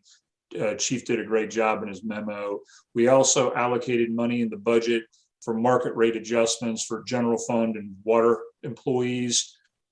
So just like nationally, whether it's local governments or private sector, recruitment, retention, compression, all major issues. Last week, I think with Jen and Haley and myself, we talked multiple times every single day throughout the day on all of these issues, trying to recruit new people. How's it negatively affecting our employees? Because we're having to bring people in, hire or write up with it more experienced employees. So I won't belabor that. Chapel Hill just completed a salary study. I was reading it late this afternoon that went in front of their board a couple weeks ago. One of the things they identified in their presentation was a lot of what we're hearing about from police, but also with the compression issue with all their employees. On average, I think I wrote it down, they found their average starting pay was about 8.5% below where it should be. And then with the survey data that I shared with the board and the abstract from the League of Municipalities, once again, it was a sample, it's imperfect. When I say it was done quickly, it still took hours worth of work. You know, we're looking at the sample, a lot of our positions on average were $6,700 below what we consider to be the market standard. So that's a major issue with the rest of our employees, I think, on par with issues and challenges with police. And hence, those are the major reasons for the recommendations, the 6 recommendations I was asking the board. Since there were 6 of them, I won't list all of them, but that's just a brief overview. And if it's okay, I'll let Chief Hampton say a few words from hit some highlights, and then we'll just open it up to the board for questions, concerns, suggestions. Hey, everybody. Good evening. You know, I think Eric laid out pretty much all of the information in the memo. You know, obviously, Morrisville was one of the first ones that caught our attention. There were a couple that had done it before Morrisville, but weren't really as big an impact. But it started creeping this way, and we've seen, you know, when Chapel Hill made a big increase, Burlington made a big increase, and now since we've been putting all this together, we found out Carborough did as well. That's where it got real, because those are some of the agencies we are really competing with. You know, as a small agency, we don't always have the opportunities some of these bigger places do. So, you know, a lot of times we have to offset that to attract candidates with salary. But when you take a place like Burlington or Chapel Hill that gets in a position where they're offering more money and more opportunities, it becomes very, very hard for us to compete with them. So I just had a meeting this past week with a number of other North Carolina chiefs as part of the League of Municipality, and we talked a little bit about this, and it's not limited to this area. Salaries are going up, trying to draw people into the profession. Officers are moving from agency to agency for $1,000. You know, the competition right now is pretty fierce. So, you know, unfortunately, I think as Eric has laid out, while it's great that we're going to do a study this fall and maybe have some more concrete data-based answers by September, a lot of damage can happen between now and then. We've got at least one retirement coming up in a few months. We've got another one potentially later this year. And we've all seen how quickly things can change for us. And last comments that I'll make is the recommendations as far as the across the board raises for everyone in the every sworn position in the police department at $4,000, and increasing basically the same amount roughly for all the pay grades. And then for all other employees, basically doing $2,000. These are Band-Aids and bridges until we can get the study done. I think on Friday, we got an update that the new estimate on when our salary survey will be completed. The draft contract said June.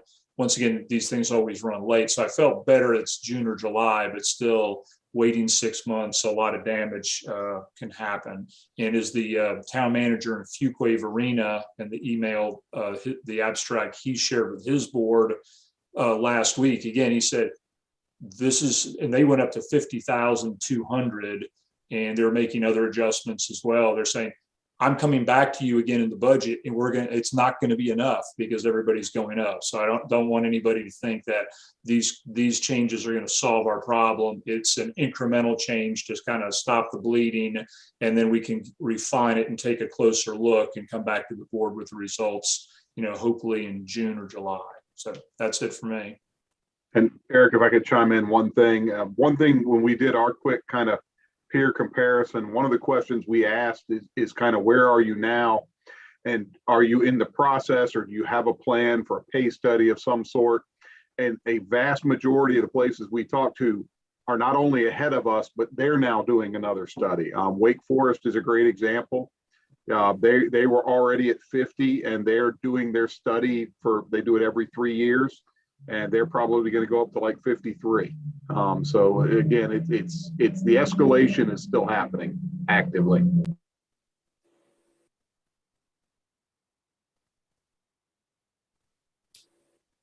Thank you, Chief. Thank you, Eric.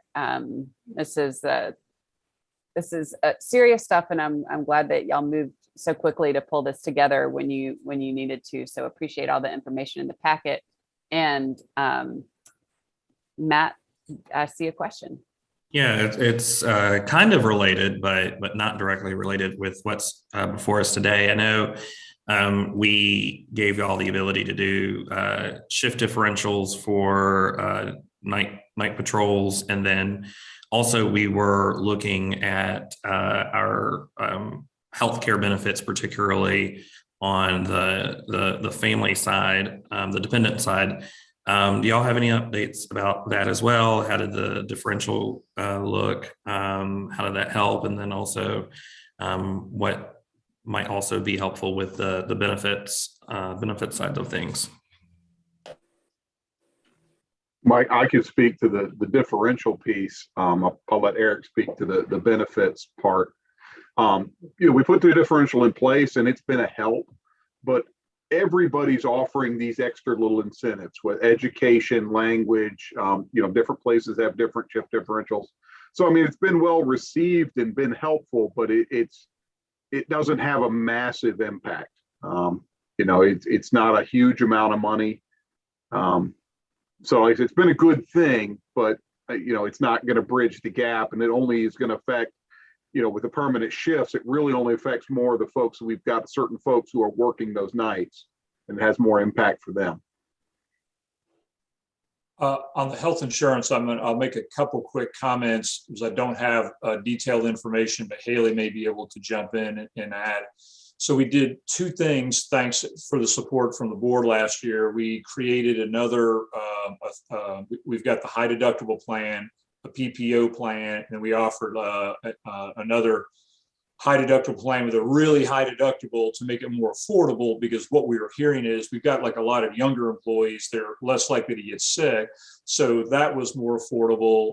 And then there was also the contributions we started making a small contribution for dependent care.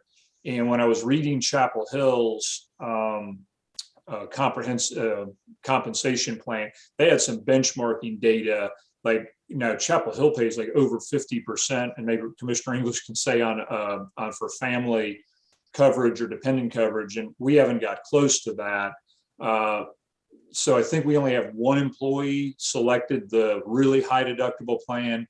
I don't know how many people are getting the additional supplement every month, And then the last piece of information from talking with Jen Della Valle the other day, when, just so people don't think we have poor insurance, when they actually do the actuarial numbers that rates the quality of our health insurance, it's like platinum coverage. So what we're offering is really high. We're just not offering the supplements to the extent the other folks are. So I don't think we're seeing as much, but Haley and Jen may have some more detail on that. I don't have too much to add. Like Eric said, I think we only have 2 employees that are on it's the high deductible low plan, but it's got the higher deductible and out-of-pocket maximum, but it's more affordable for dependent coverage.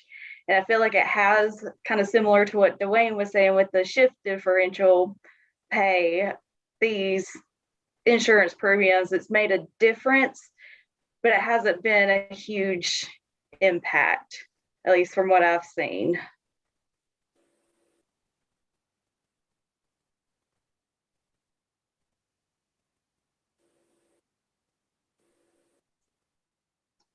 Other questions or comments? Oh, Matt, go for it. Not a comment or question. I was just going to move adoption of all 6 of the town manager's recommendations as outlined in the abstract.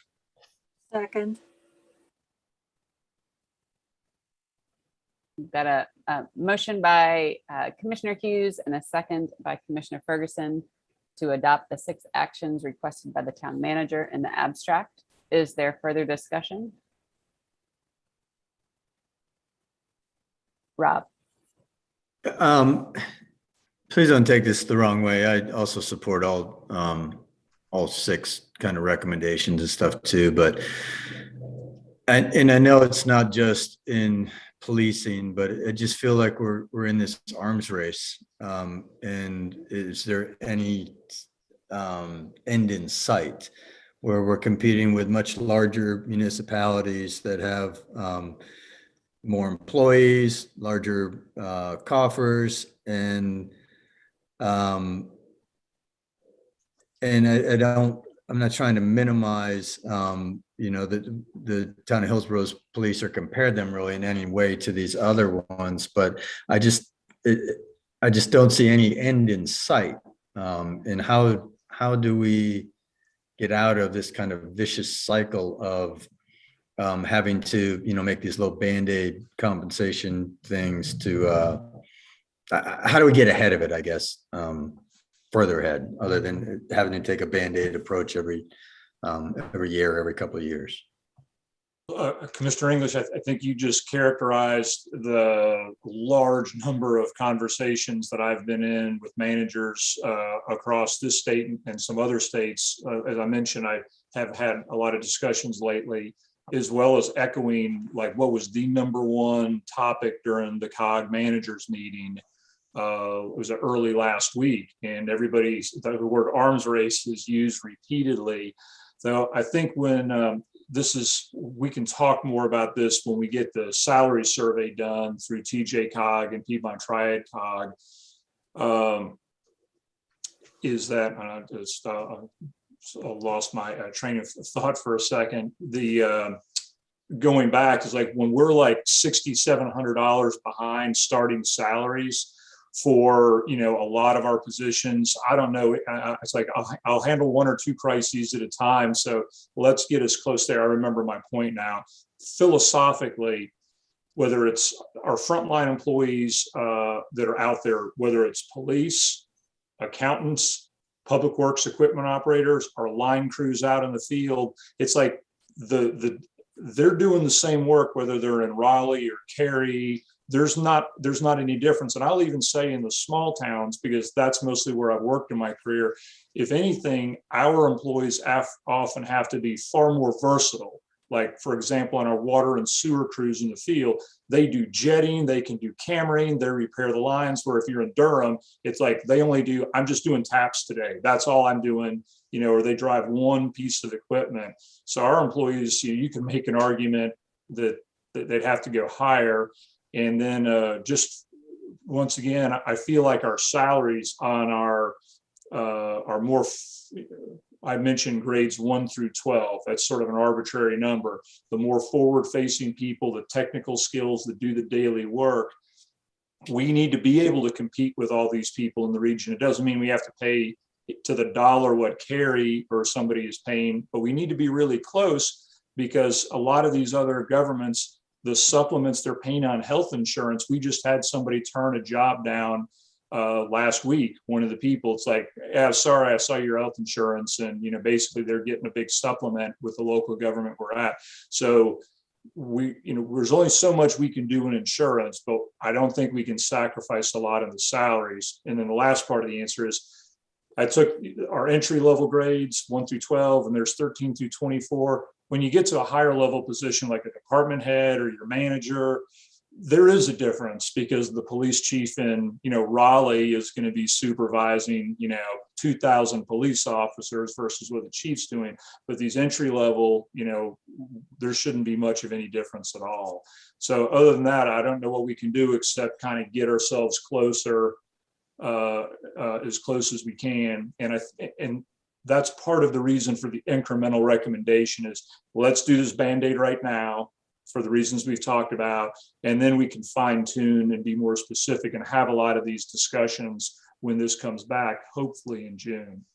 Apologies if that was too vague or too long-winded. No, that was good. And I know it's a challenge, and it always kind of will be. And I feel like we just need to, think as creative as we can and find what is unique about our town and working for the town of Hillsborough that, people want to stay here, want to come here, want to live here. But I 100% understand. And I know it's not just our town. It's everything that's kind of going on right now.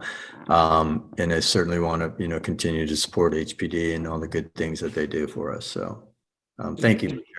Given the climate, I think we've fared better than a lot of other places. We've certainly had major challenges from losing talent and other things like that. But thanks to the board and great supervisors in the town of Hillsborough, people like the town as an organization and community. And so we've done better than others. So thanks to the board for that. If I could add real quick too, that it's important to recognize this isn't necessarily being driven as a Hillsborough problem. This is a problem across the profession. I mean, the city of Durham right now, I think they just ran an academy with like 12 people. Okay, they were running academies of 40 twice a year, up until the last 5 or 6 years. So I think if we can get the profession turned around where more people want to do the job, that will help, is what's really needed to stall the arms race. And that's just going to take a little bit of time.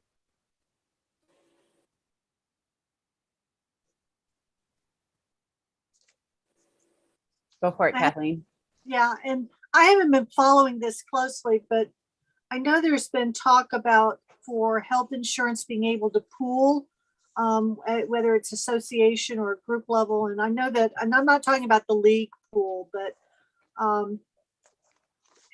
does the legislation exist on one hand? And if it did, would it make sense to pool with other local governments on that health insurance that spread the risk and lower costs?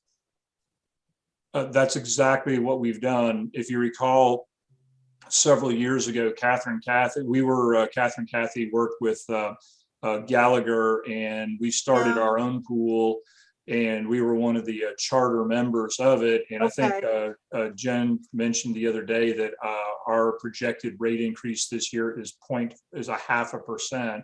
We did really well last year, and I think we were able to pay for the improvements in the health insurance via savings that we'd had. So the pool's been growing each year, and actually it's been a fantastic move. I always get scared when you say that, because it's really outperformed in a positive way. So that's been probably the best health insurance move we've ever made since we've been here. So Catherine Cathy gets credit for making that happen. I had completely forgotten that. As you mentioned Gallagher, I remembered, but I had forgotten that completely. So thanks for reminding. Yeah, I think Orange County is also in the same pool with us.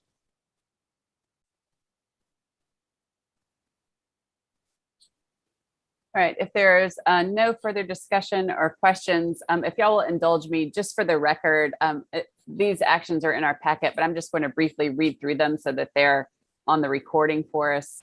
The 6 actions are: authorize the town manager to have a compensation and classification study conducted through the Triangle J, remove all sworn police positions from the classification and pay plan and create a separate plan for this group of employees.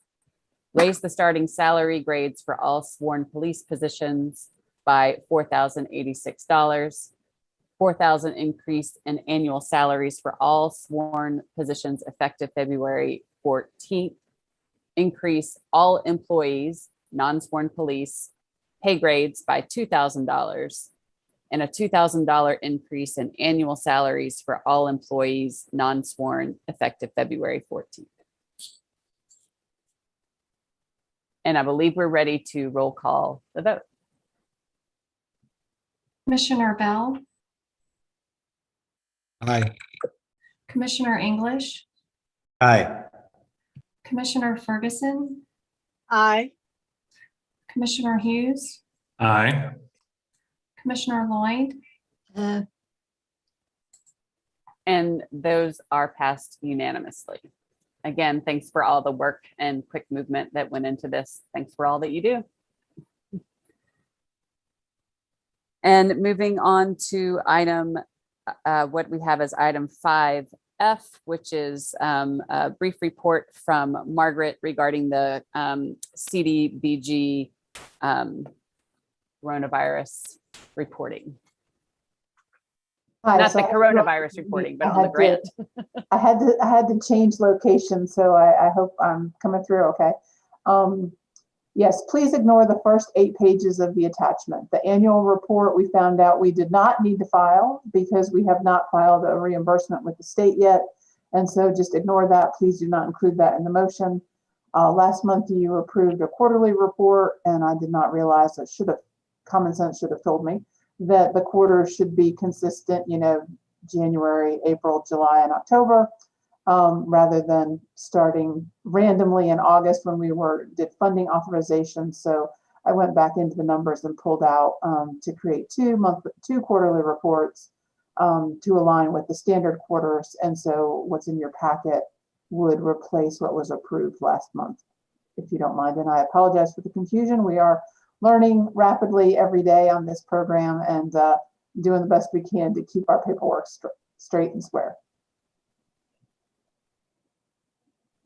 Thank you, Margaret, and thank you for all the extra work that you've been putting into securing this grant and making it happen. I know it's been a lot, but it is just, I'm sure, a lifesaver, literally, for many people in our community. So thank you.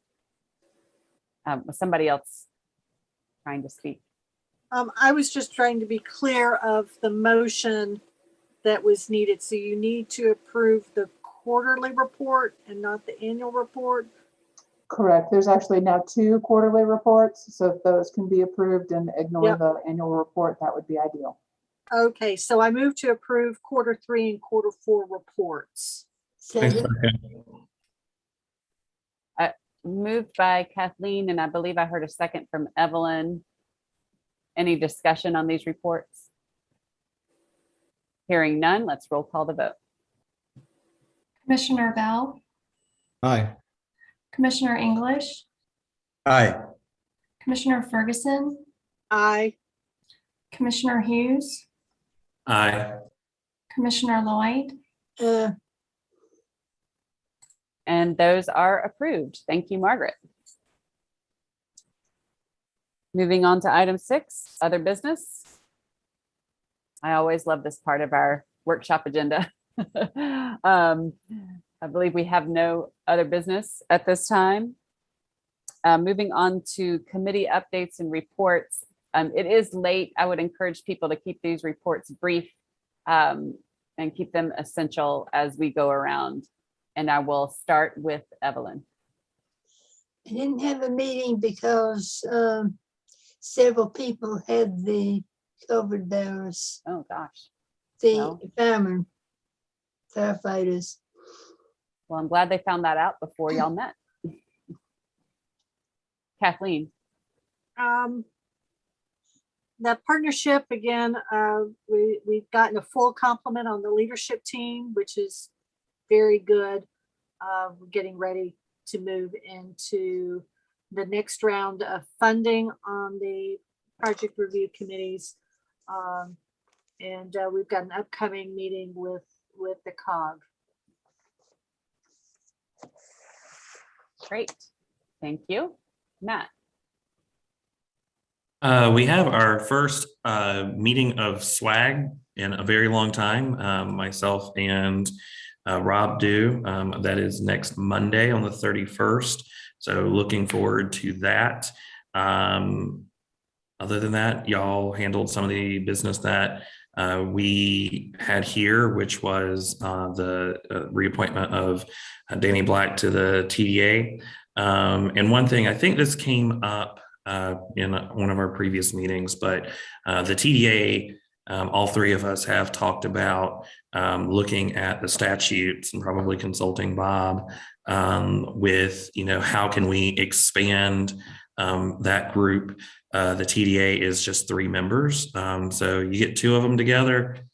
Is that a meeting if you just go out and have dinner together? I don't know. So inevitably, especially if you talk about something that happened at a meeting.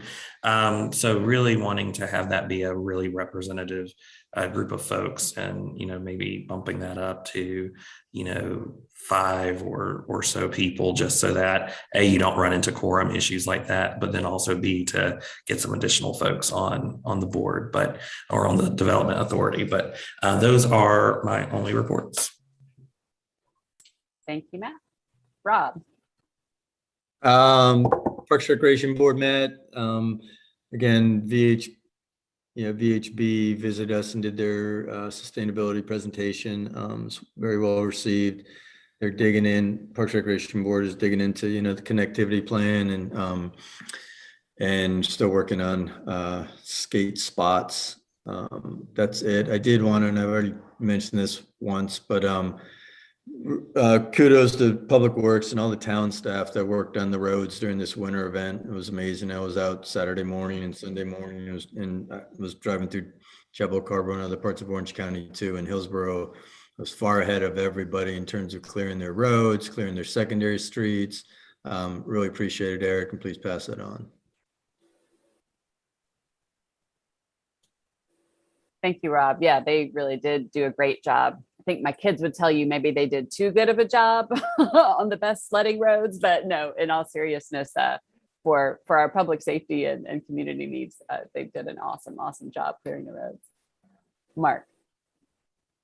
I've had 4 different meetings, organizations that have met since we last talked. And Jen, I'll defer to you about MPO. But the others, there's nothing that's burning that needs to be reviewed tonight. Thank you, Mark. Both in MPO and UNRBA were very long this month. So I'm not actually going to go into a great deal of detail, but to say with the MPO, we did get the results of the governance study back. And I felt like that report from the consultant was very well received. I think it was, they did a great job. It was very illuminating in kind of uncovering where there's, especially between the members of the board and MPO staff, and kind of the organizational level where things are meeting and where we have work to do to get on the same page, and where we can put our energies, and also what will be needed in the job description for the new MPO executive director, so that job description, as a result of that governance study, that job description will be coming out soon and moving forward there. So I thought it was a great report and will be really helpful for the work of the MPO. And then with UNRBA, there is, without getting into the weeds, the UNRBA has been advocating for a site-specific standard for a long time. That is moving towards approval in the state, but the language of it is not, there's some kinks that the UNRBA feel like the language is not really what is needed what we're looking for.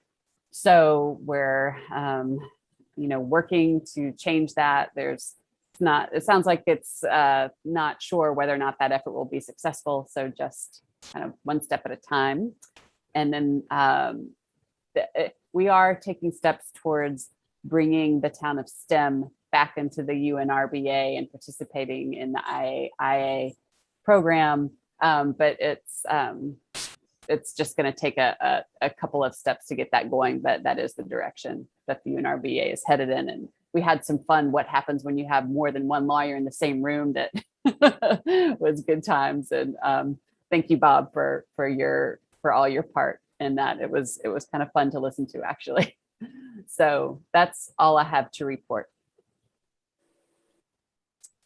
And we can move on. I think I got everyone. I did go around the circle. And we can move on to item number 8, which is adjournment. And I'll entertain a motion. So moved. So moved. Second. Moved by Mark, seconded by Kathleen. I assume there's no discussion. Let's roll call this vote. Even the dog is saying so. Commissioner Bell, Aye. Commissioner English, Aye. Commissioner Ferguson, Aye. Commissioner Hughes, Aye. Commissioner Lloyd, Commissioner Lloyd, Did you pronounce my name differently? Yeah, yes. And that is unanimous. Thanks, everyone. That was a long one. And we'll see you all soon. Thank you. Tomorrow.